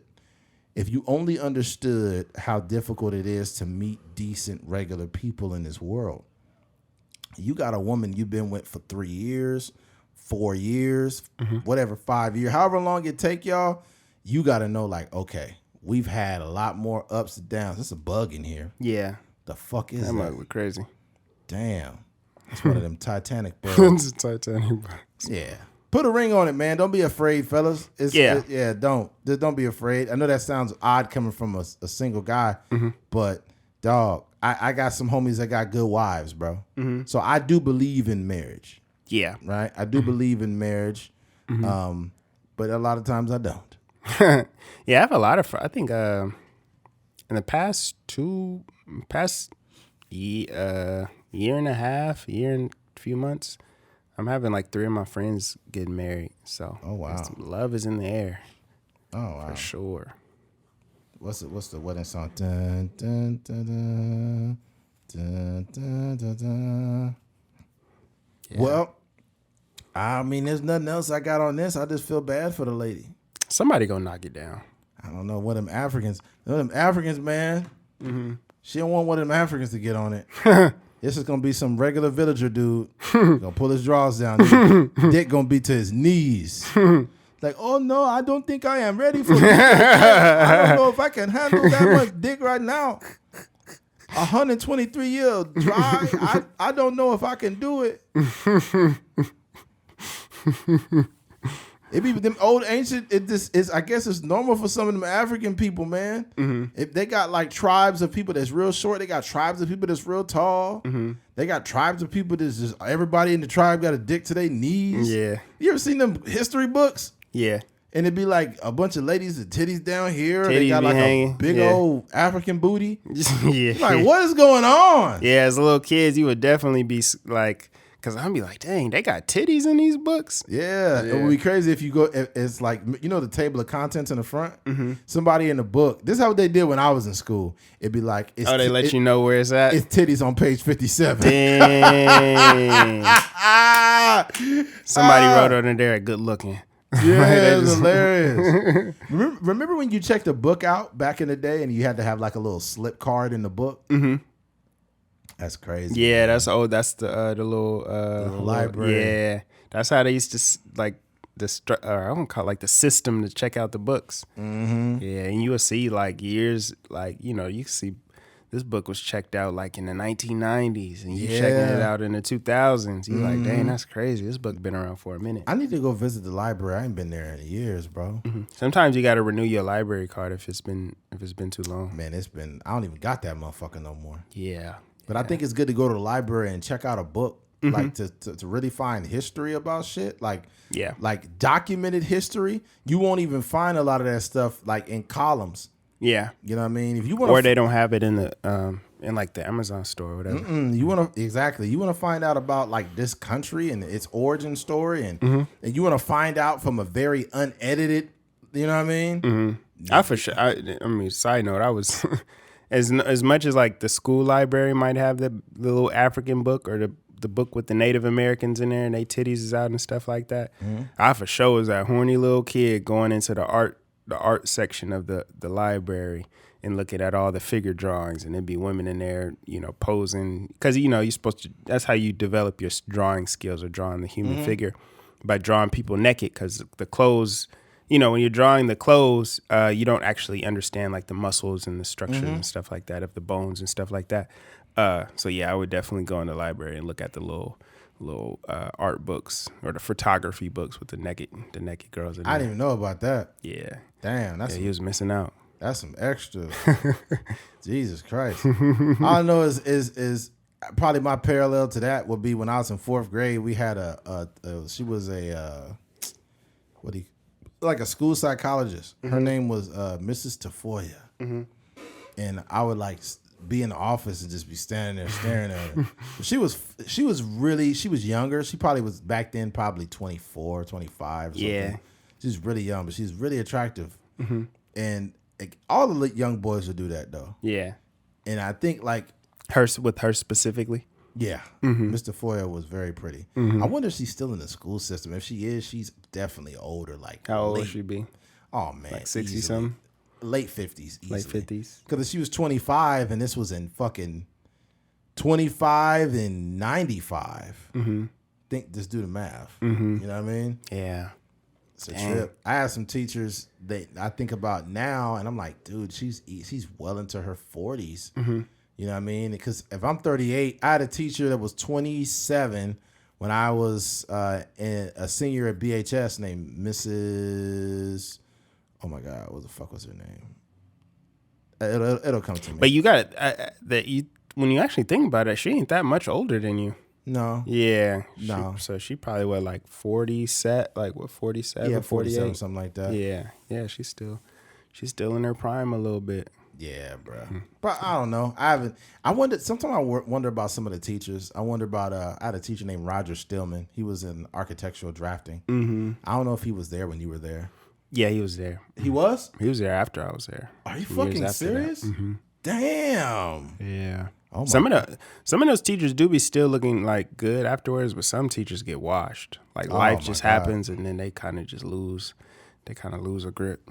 Yeah, bro. Yeah. Dang. Mr. Still, I feel bad for not going back to see him. He was a really cool guy. Yeah, that's one thing I wish I did better as a. Because the teachers really want you to come back, dude. Yeah, because they really take a liking to you. So yeah, I mean that's my advice to anybody that, like, if a teacher really gravitates towards you, like literally just showing up or sending them an email on their birthday or whatever the case may be. Like sometimes that could like brighten up their day. So that's definitely something I want to do better at. Yeah, man. I remember I called my 3rd grade teacher. And I just talked to her for like 30 minutes, and she was just, it's actually Brian Hook's mom, Mrs. Hooks. Oh, okay. Yeah, and I talked to her for like 20 minutes. It was like during COVID, but she was really like excited to talk to me, and she sees my mom all the time because my mom she takes pictures for the school. So, she would see my mom and she would ask about me and stuff like that. But yeah, it's always good to like, keep tabs on your teachers and see how they're doing. Yeah. All right, let's go ahead and move on. Switching gears. Mark Zuckerberg and Elon Musk may have a potential fight in the octagon. Yes, you heard it. 2 nerds slugging it out, fighting it out. All right. Dana White, Musk, and Zuckerberg dead serious about fighting in the UFC. Elon Musk and Mark Zuckerberg are absolutely dead serious about fighting each other in the UFC octagon, and it would be the biggest fight in the history of the world. So says UFC president Dana White. Dana told Harvey and Charles on TMZ Live Thursday he's been talking and texting with Mark and Elon Wednesday night and into Thursday, and says both men want to square off in Vegas. God damn. Talked to Mark and Elon last night. Both guys are absolutely dead serious about this, White said. It all started on Wednesday when Musk responded to a report Zuck was going to launch his own version of Twitter, to which Elon responded, "I'm up for a cage match if he is." The Facebook founder got wind of the tweet and served up a message of his own writing. Send me the location, by the way. That's code in the world of UFC for he's really serious. So fight on. People weren't exactly sure if the men were just messing around, but alas, White says they're not. As for how big the event could be, Dana believes it could easily be the most watched fight ever, saying the biggest fight of all time was Floyd and Conor. I just think it triples that. It triples what that did. There's no limit to what this thing can make. Now it shows tape. It shows Zuckerberg as 5'7", and Elon is 6'1". That's a difference there. But Zuck is 39 and Elon 51. So I don't know, man. I don't know how this. And it says Zuckerberg is Brazilian Jiu-Jitsu and Elon is karate, taekwondo, judo. Oh God! So that means Elon with his big ass, he could fucking slam Zuckerberg. I ain't never seen Elon do no type of physical. But that's what I'm saying. It's a style of fighting. Yeah. So it says Zuckerberg Brazilian Jiu-Jitsu, and then him it shows karate, taekwondo, judo. Yeah. I'm gonna tell you right now, dog. This is deeper than y'all think. If this fight was, I would say there's a correction though. The biggest fight isn't Conor and Floyd. It's actually Conor and Pacquiao. Oh, okay. But yeah, it's a slight correction. Okay. This is bigger than what people think. And the reason why I say that is because you don't find too many people that are heads of companies that are like, you know what, motherfucker? Because there's been some times where Elon is kind of like echoed that Mark was a pussy low key, right? Kind of like little backhanded jokes and shit like that. And Mark was probably really like, bro, I'll really fuck you up. Yeah. Because I think Mark really trains. So yeah, Mark, he'd be fighting. So for Mark, it's like, dude, like this guy really, like for the future of my company, I could really fuck him up. And what's funny about it is Elon got to be careful because if Elon don't got no hands, it's gonna be a problem. Because for some reason, I feel like Mark Zuckerberg could really do something, bro. He really be fighting. I mean, he really be training. Yeah, yeah. So it's like if you ain't been training Elon, if you just been a straight nerd the whole time, don't go in that octagon because. When Elon Musk was on Joe Rogan and he was taking a hit of that weed in the stock market and the stock plummeted, imagine what would have happened if Mark Zuckerberg snapped his arm. Yeah. Think about it. You think that he won't have a drop in stock if Mark got his ass and twist his arm and break it? Mm-hmm. Oh man, that shit'll be wild. And you know, I'm telling you right now. It'll be a thing where people will literally be like, yo, I was going to get that new Tesla, but after he got his arm snapped, I don't believe in it. I don't believe in that shit no more. Yeah, oh man. Yeah. That'll be. And then now what'll happen is like, it'll set a precedent. So if any back and forth is happening from these CEOs or whatever, they'll be like, let's settle in the octagon then. Yeah. Dana White gonna be making bread. Because you think about this, all these leadership positions, imagine if they just went in the octagon. Like if we seen the motherfucking, Bin Laden or Bush or Bin Laden and Obama going at it. You know what I'm saying? Biden to get fucked up by anybody, though. He washed. He washed, bro. Yeah. If we had a Putin versus Biden would just fall down. He wouldn't even get hit. I feel like Trump will beat up Biden. Trump, yeah, I think Trump would get him, though. Trump would beat him up. He just talking to death like, you're a dog, you're an animal. He wouldn't even have to punch him. And then Biden would be like, I can't hear. Biden just be falling down everywhere. Yeah. Biden just fall down. Yeah. Oh, but Biden could win if on an accidental fall down and he fall on Trump's ankle and then Trump's like, oh, you dog, oh. That's crazy. Yeah, who knows? Yeah. But I think this fight is intriguing.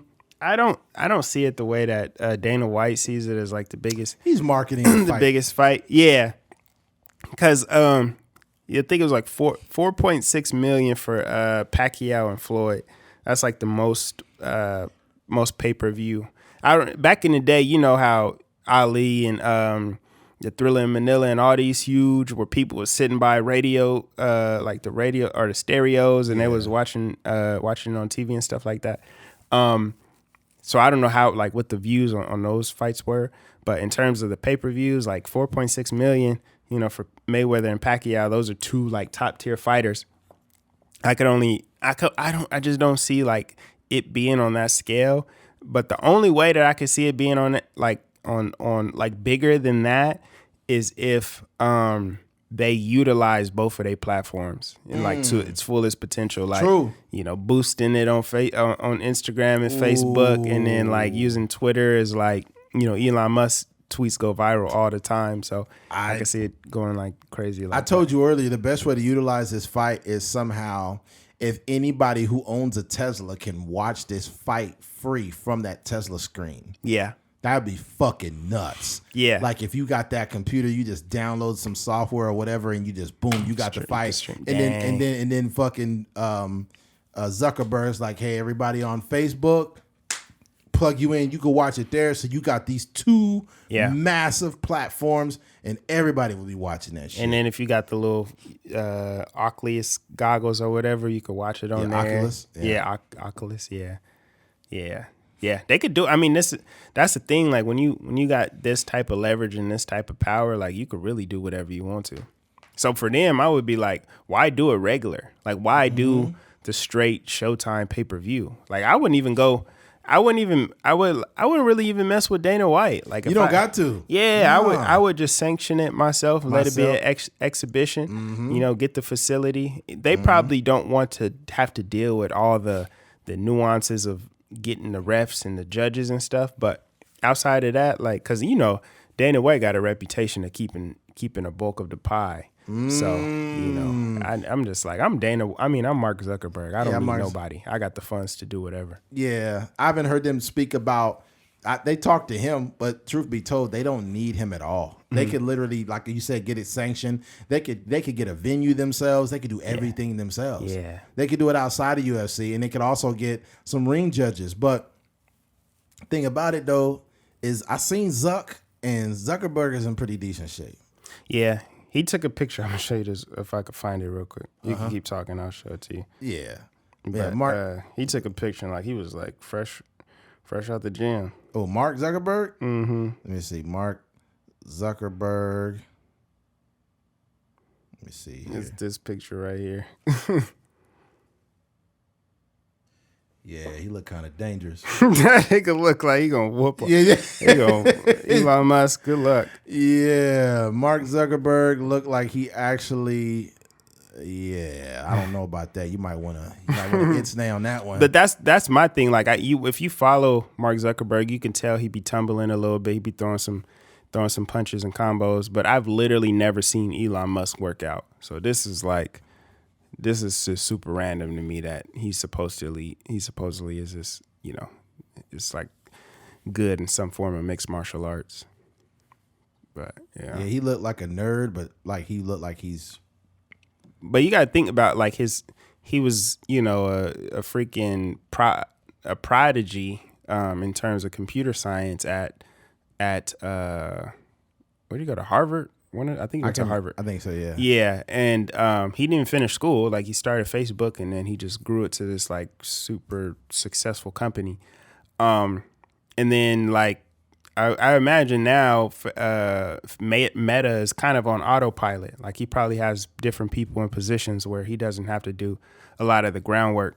So he got to fill up his time by being a dad and probably like going on hikes and taking up, you know, different oh my God, fighting styles and stuff like that. And just, you know. Mark Zuckerberg trained with Brazilian Jiu-Jitsu world champion Mikey Mezumeki. Mm-hmm. Like, this dude is serious with this shit. Don't fuck with Mark, man. Don't do it. No, because Mark is looking for the opportunity. Those Brazilian Jiu-Jitsu guys have a lot in common. And one of them is they tend to be pretty sharp guys, right? They're pretty smart, like, you know, nerdy, behind the desk, like IT type dudes. But they will fuck you up. That is not the person. A person that, here's the thing. A person who knows jiu-jitsu, and let's say you fall to the ground, they already beat you. They know everything on the ground and you know nothing. You're going to think you're getting yourself out of some shit, but you just made it worse. They're going to get you in an ankle lock. They're going to motherfucking be able to get a hold of you, whatever. They know how to twist your ankle a certain way to make you fall down. Now they on top of you. Now they got ground control. And it's like, Yeah. That ain't it, dog. What do Elon even look like? He kind of look a little sloppy, bro. Oh, no. You can't really, he don't got no Instagram, but he's, every time I seen him with his shirt off, he got a little gut to it. Yeah, he don't like he trained at all. He just probably one of those rich guys that talk shit. That's what I'm saying. This nigga Elon Musk is not training. Why are you it's a picture of Elon Musk with gloves on. He just getting, they probably photoshopped that. Photoshopped them on him? Let me see. Because I'd never seen that before. Elon Musk training. Oh Oh my God, this is insane. Look at his body. That nigga look like a marshmallow. Yeah, he white as hell. He looked like some sliced turkey meat.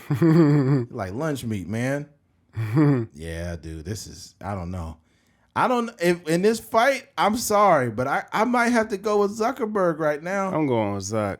Yeah, my boy Zuck. Zuckerberg really looking. And I think that you got to understand how good it is for business and how confident Zuckerberg is in himself. He know he going to beat him. Yeah, because it's like, it went from just like banter or talking shit to like, I'll fuck you up for reals. Yeah, he not playing? No, this nigga not playing, bro. That's like somebody calling out Wiz Khalifa right now. He like, oh no, bro, I be chilling, but I really be training. Nah, I seen Wiz Khalifa kicking a bag. I think he was taking him through some training, and then he turned it up. He was just boom, boom, boom, boom, kicking the bag. I was like, oh hell no. Yeah.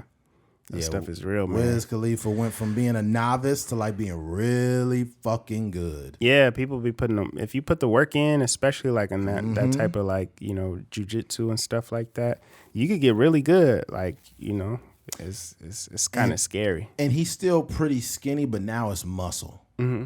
So Wiz is like he's still a pretty, a lean build dude, but he went from being scrawny to like having muscle. Yeah, and that leverage that you get, like being that tall too, being that wiry. Wiz at least like 6'4", I think, like 6'3" or 6'4". You'll really hurt somebody. So yeah, bro. That would be. I don't know. That would be a spectacle, though. I'm curious to see if they actually put that together. But Elon Musk more so than Mark Zuckerberg. I think this is like, I think how it plays out is Elon Musk is like, he's a person that's gonna send, people to space just because he wants to. And then also like I think he's interested in the entertainment of being like a scientist and all that other stuff. So that's what intrigues him about this thing. But then you start talking to Mark Zuckerberg, and Mark Zuckerberg is like, all I did is like spar with a couple people in the gym. But if I get to display that I could really like throw my hands and I could really get on the ground and stuff like that, like he just waiting for that opportunity. And like he said, if he knows that if I beat him up, like that's just gonna raise the value of Meta, then it's over. Yes. Oh yeah. It will too. Yeah. It will, because then it'll be like it's gonna be some motherfucking some other computer or some new innovator of something. This is not gonna stop, bro. Like if they really fight, this is not gonna stop with them. Set a precedent for the tech guys. It's not just the tech guys, but it might be some politicians. Because I'm telling you right now, George Bush in his prime when he was in office, he was a dipshit, but he was in really good fucking shape. And if he had gotten to it, I don't know, let's say it was Putin at the time, he would have fucked Putin up. Yeah. Because they showed him running and lifting weights, and George Bush was kind of. George Bush was getting a workout. Bro, George Bush is kind of yoked, bro. Yeah. I don't know if people remember that or not. I can see Obama. Obama looked like he got a nice jab. I don't know. Obama's like kind of more of like an athlete, but he seemed like, I don't know if he really got no hands though. Nah, Obama got hands, bro. He from Chicago. You sure? That nigga grew up next to Big Dirk. Big Dirk. Obama's like, you hit him, like, oh, you're hitting me. Oh, America, this is not a good representation of who I am. He's punching me in the head. That's comedy. What do you want me to do? I put him in an arm bar and I broke his arm. That's what we're doing. That's crazy. Oh man. This is a side note, but I want them to bring back that fight night game, man. I was thinking about that the other day. Bro, that was like one of the best games. The better than Fight Night was Knockout Kings. Knockout? I never played that. Knockout Kings was the prequel to Fight Night.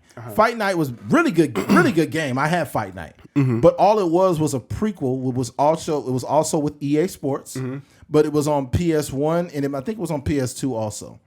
But it was really good. Oh man. This with the boxing and shit, it was really realistic even for the time. That's the crazy part.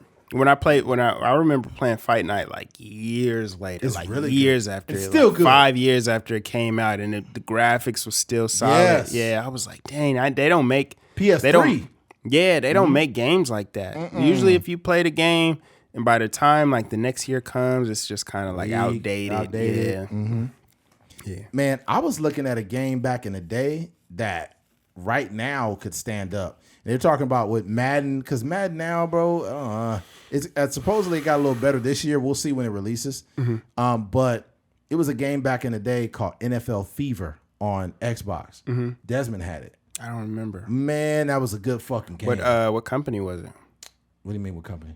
Like, I know it wasn't EA Sports. No, it wasn't. I can't remember. It'll come to me. But I Google it. yeah, you put an NFL Fever, it'll say who it was. NFL Fever. Yep. NFL. But it was better than Madden. Yes. Yeah, it's NFL Fever. At the time, probably not better than Madden at the time. But we're talking about 2002, 2001.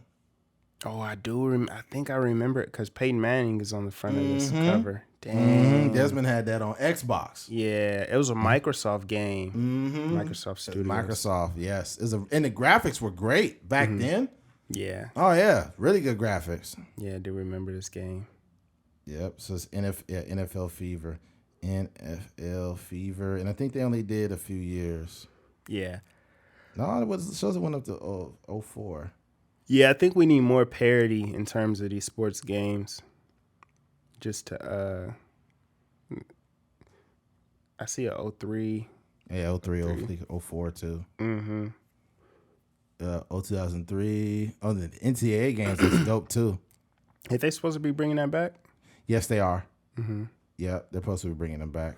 Especially, bro, it's going to change the game because you can use the people's likeness now.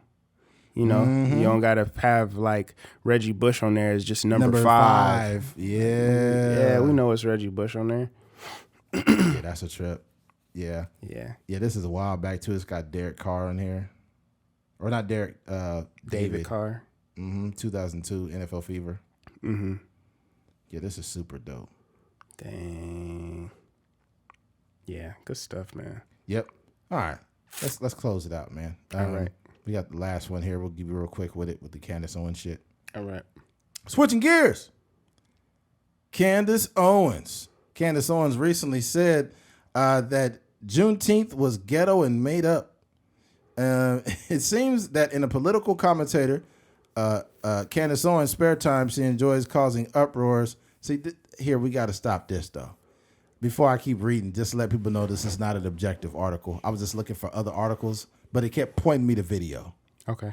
So we'll have our own take on that. Okay. She took a moment to openly mock the significance of Juneteenth holiday. Juneteenth is still ghetto and made up. Hope everyone enjoys it. She tweeted, "How can anyone take Candace Owens seriously? Celebrating the freeing of slaves in America is ghetto." One person responded, "If her original tweet wasn't enough to get the masses riled up," hours later, the 34-year-old added, "Be sure to leave your milk and cookies out. Maybe Joe Biden will bring you those reparations Democrats keep promising you. Absolute fools, but enjoy your pander of a holiday." Damn. That's wild. But yeah. Someone was like, she need therapy. Here's the thing. You got to understand what she's doing. When it comes to Candace Owens, I've heard her say things that had great validity to them before. And I've heard her say a lot of shit that was completely ignorant, short-sighted, and low-key racist. Now, in this situation, I've noticed that Candace Owens relies on sensationalism to rile people up, to get attention. What I don't like about her is she has low integrity, because she will make a statement like when she talked about Ahmaud Arbery, and she'll be like, he was more than a jogger. He was doing something that he shouldn't have been doing, blah, blah, blah. And there was a bunch of people agreeing with this bullshit. Turns out that video showed that he was really just minding his business, and one of the dudes that were there ended up snitching on them. And they followed the young man and they shot him. And the man was trying to fight for his life when the dude came around with a gun. Yeah. The dude literally approached him with a gun. Yeah. And she never went back. She never said, with the new evidence provided, I wanted to apologize. I mean, they're already convicted now. Yeah, they're convicted. They locked up. But with new evidence, she did not go back and say, hey, according to police reports and according to visual evidence, it shows that Ahmaud Arbery was minding his business and he was shot, and I want to apologize to the family, or anything. She never went back and revised anything. She just never had to atone for the words that she uses on people. Right? Well, I think with her, like she's just standing on the evidence that she has, right? Because she's been wrong on multiple occasions, especially with these issues with black people. Like even with George Floyd, you know, she's saying all these things, and she made a whole documentary in support of whatever. But at the end of the day, he's the man that murdered him was still convicted. Like, so, you know, like, what do you have to say? She like you said, she never goes back and corrects or retroactively says like, you know, I was wrong about this situation. I think her main objective is to make black people look bad.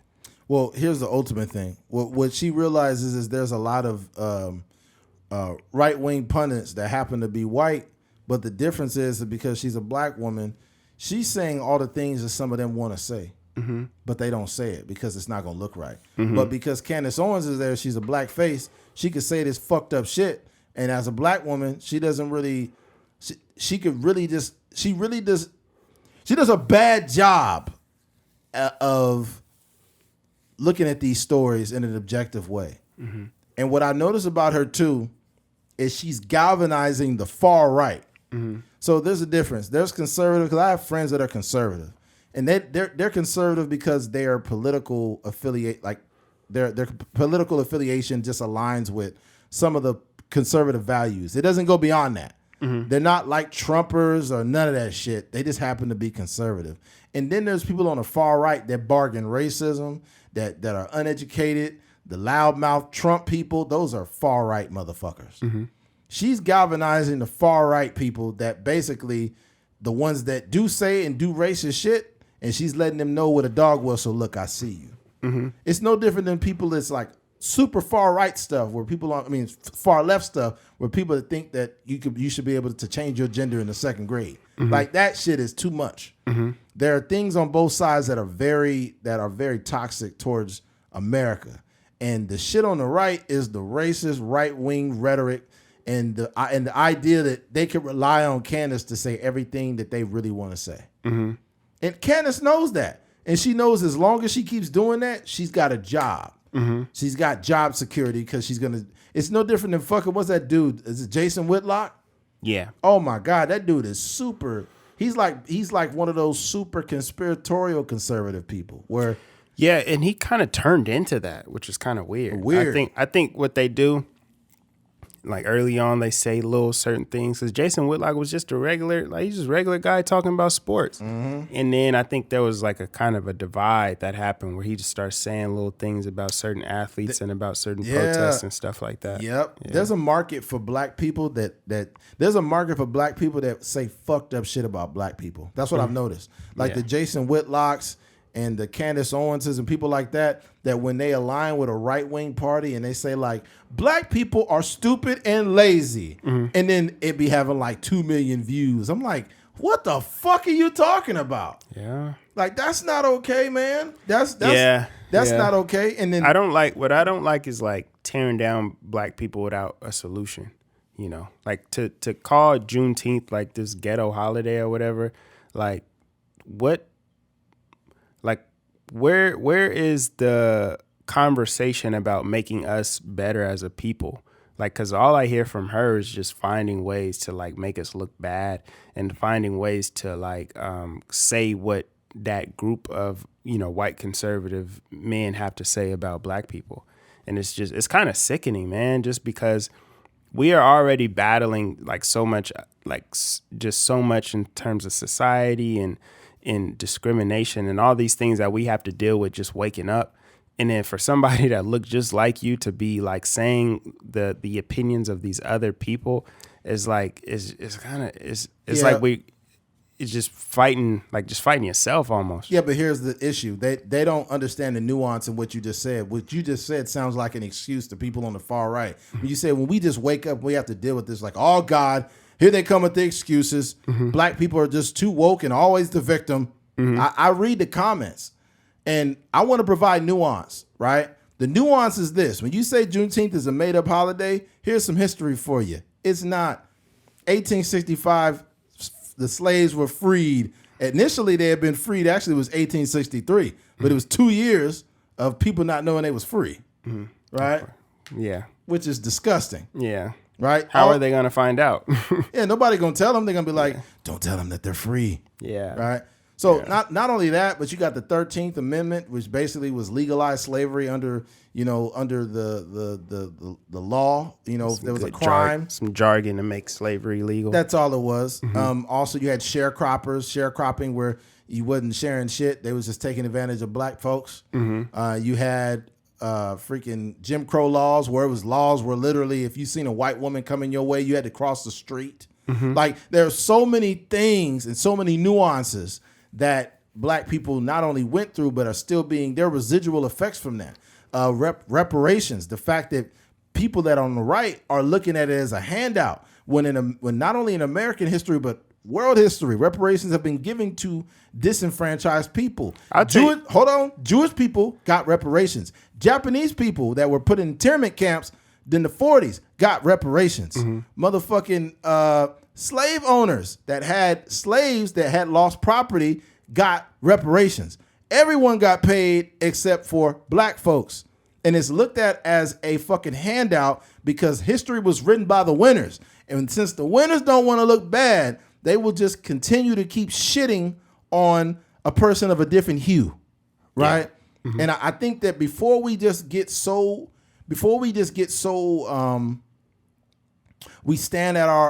stand on like, I'm liberal, I'm conservative, and I believe in this, you might want to dig into history a little bit deeper. Because I know that she's even though a lot of times she's a complete piece of shit, Candace Owens is actually really intelligent.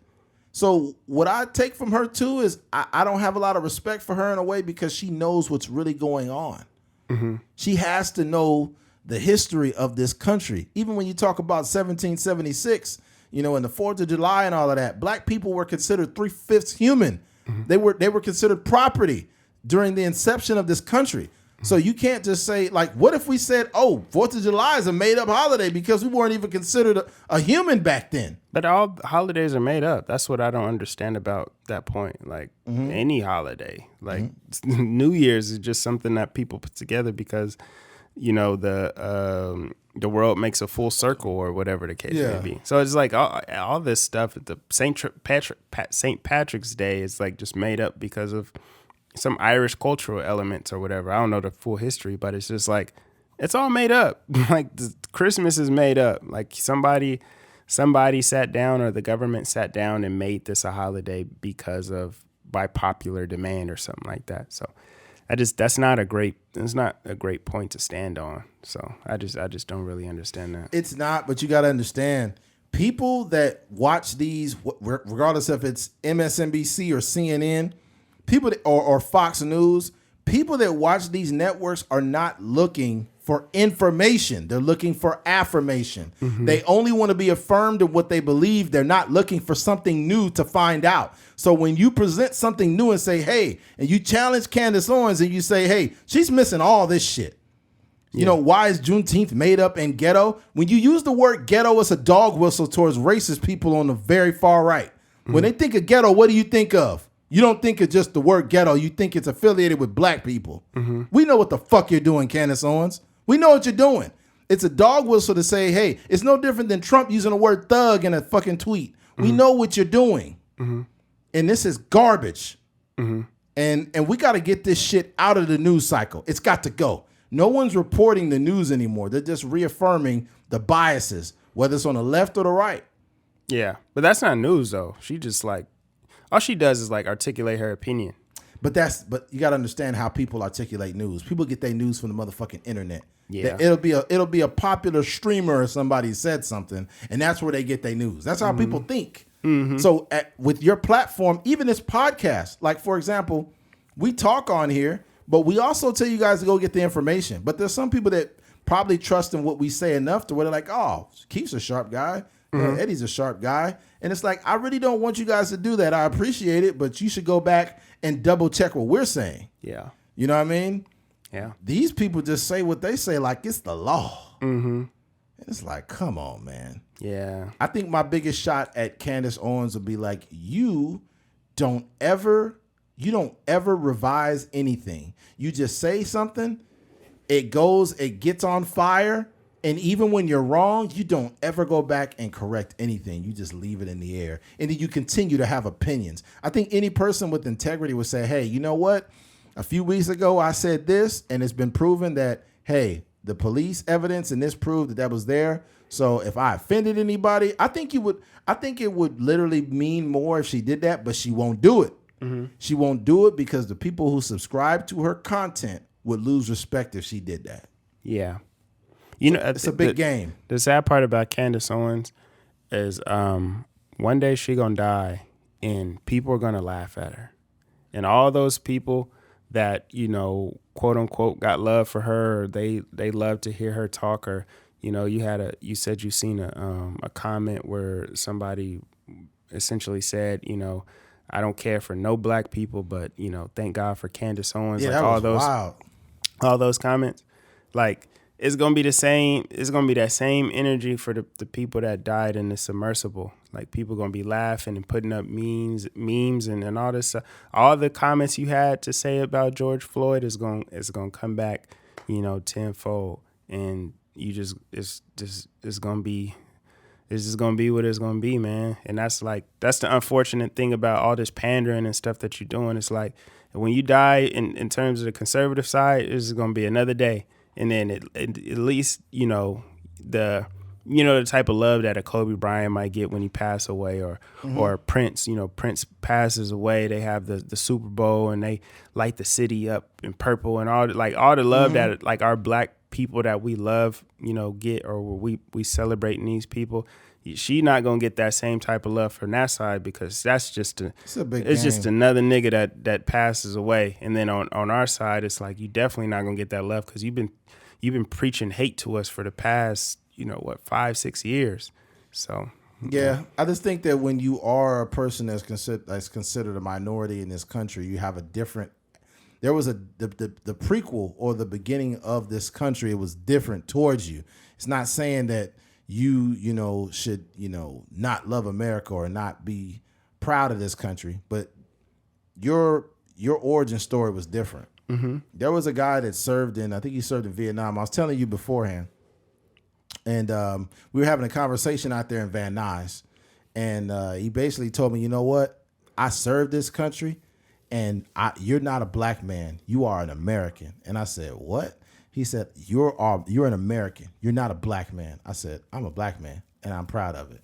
And he said, I'm telling you, man, I served this country. I said, I heard what you said, but I'm a black man, and I'm proud of it, and I'm an American, and I'm proud to be in America. It has afforded me to have a lot of opportunities, but there are a lot of men who look like me that fought in every American war that did not get their just due and got treated terribly. Mm-hmm. Okay? And no one had to atone for it. There are still black men who fought in every American war. The first person to die for America was a black man named Crispus Attucks, right? So these men that died in these wars didn't even get the medals of valor that they were supposed to get. A lot of them are still receiving these medals of valor posthumously, right? So America never had to atone for what it did. So when I say I'm proud to be a black man, that's not being reductive of anyone else. That's saying I know my history. I also love this country, but I love the men who fought in segregated companies. They weren't even allowed to fight next to white soldiers. So when I tell you that, that's what I mean. So there's a certain amount of responsibility that I have, not only as a black man, but just a man in America, knowing my history. Because I'm not going to let you infiltrate that by telling me I'm not black, I'm American. Who are you to say that? Who are you to say that? America did not view us that way, which is why there's disproportionate elements that exist to this day. When you talk about ghettos all over America are disproportionately black and brown. That was all by design, through redlining and through community planning. It was all by design.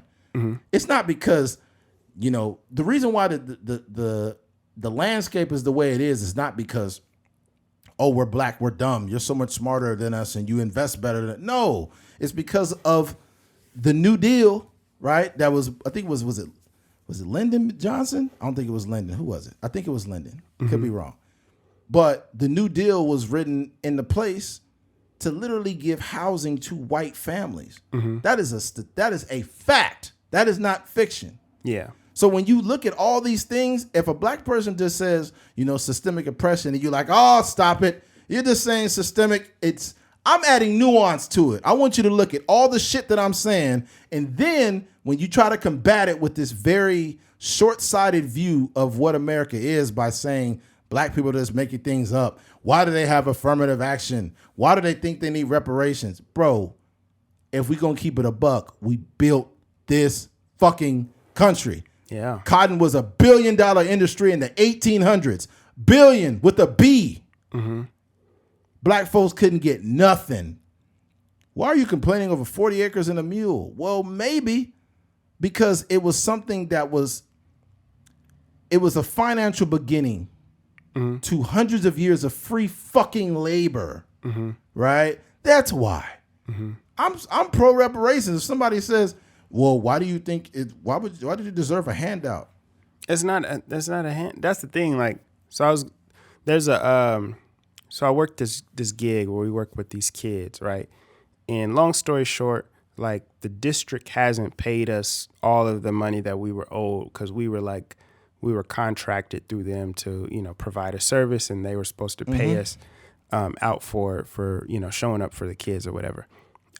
So not to divulge too much, because who knows, like in terms of laws, I mean, I think there might be like a lawsuit involved and stuff like that, right?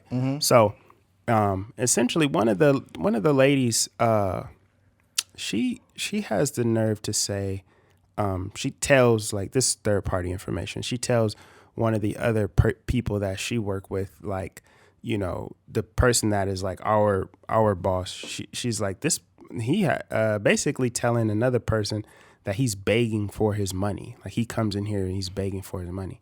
But we worked, and we are, it's far past due the time frame that we were contracted to actually get paid for what we did.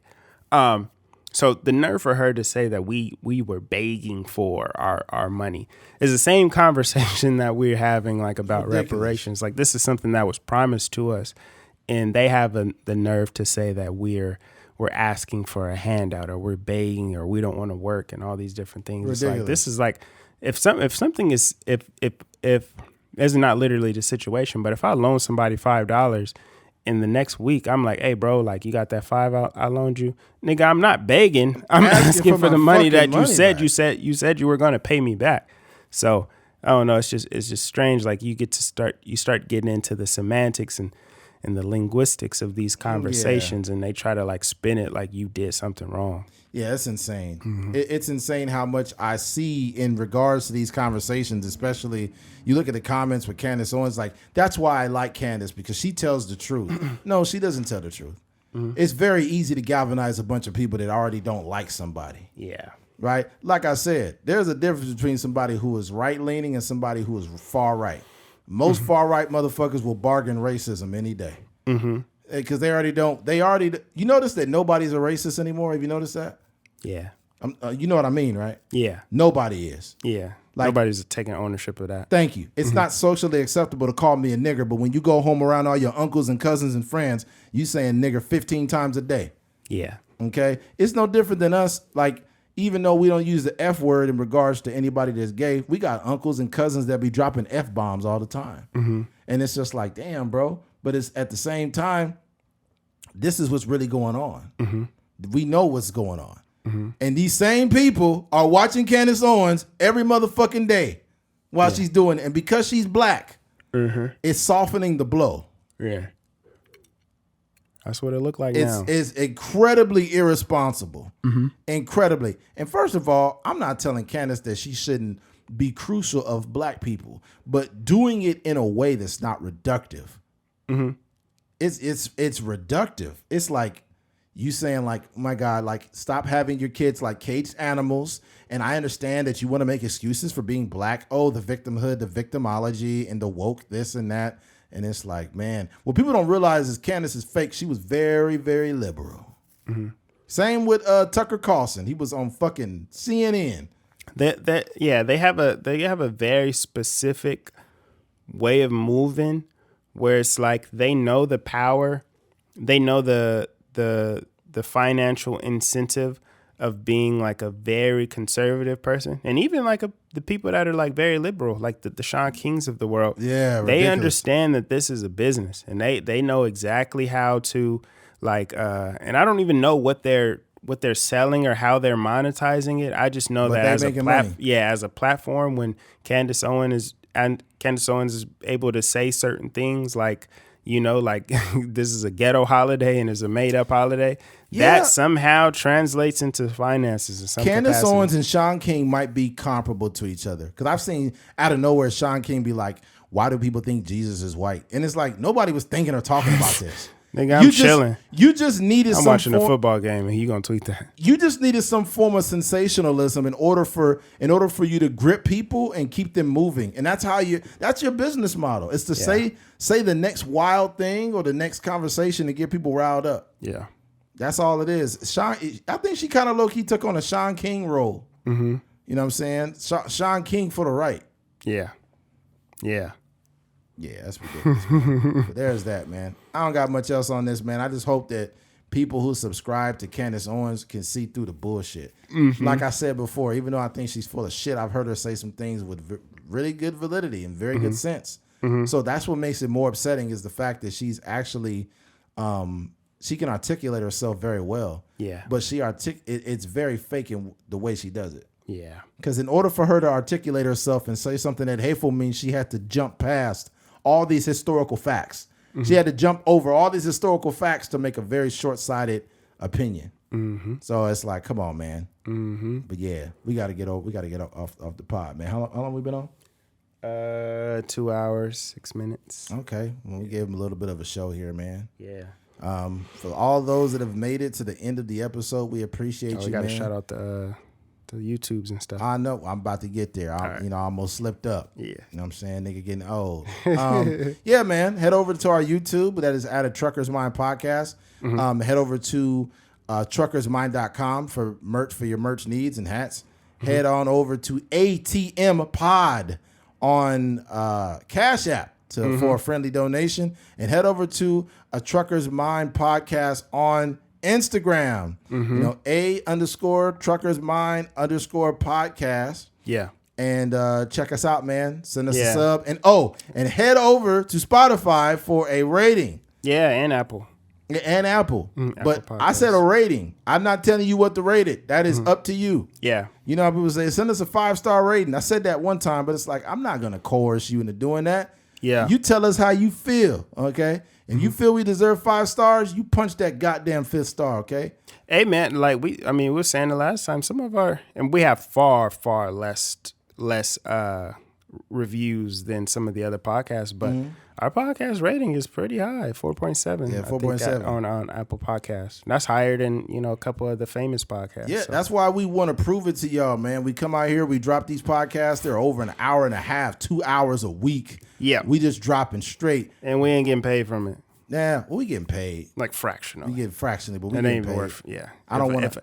If I got paid 10 cents an hour for a job, I would quit.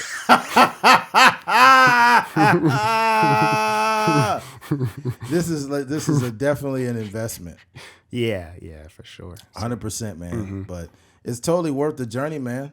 So would you rather, here's the thing. We've been doing this for 5 years straight every week. So I'd rather do this for 5-7 years and then get that massive reward than, you know, quit because we're not getting paid what we should get paid or whatever. Yeah. You know, I think it's going to be so sweet. And, you know, the thing about it is when we reach that, you know, the apex of our success for the podcast, I'll be happy, but I'll just be like, yeah, we deserve it. Yeah, it's like, another day. It's another day. Because it's like, okay, we got what we came here for. Let's just keep moving. Yeah. Like, I'm not even going to be like, I can't believe. Like, yeah, nigga, I can believe. Yeah. We've done a podcast through all kinds of trauma. I lost my dad. Keith lost family. He lost his uncle. You know what I'm saying? We lost all kind of stuff. We had all kind of things going on in our life, and we podcasted every fucking week. Yeah. If it's one thing you can be assured is that we gonna show up every motherfucking week. Every week. You could get a divorce. You could lose your house. Yeah. You could your pet could pass away, and we're gonna be on there every week to try to like soften the blow of your situation. Cause I'll say this before we got here. As podcasters, I think it's important to be consistent because you never know who needs to listen to your content. They might want to start their Monday off with a distraction from what they're going through, and they might like you so much, but because you don't want to be consistent, it's like it kind of sucks because you got people who care about you, and you don't even want to give the people what they need, man. Yeah. No, that's facts. Yeah, you hear it all the time. Like, I was just watching an interview with Earl Spence, and he was talking about how after he got into his car accident, you know, they were saying he's not supposed to walk and all these other things.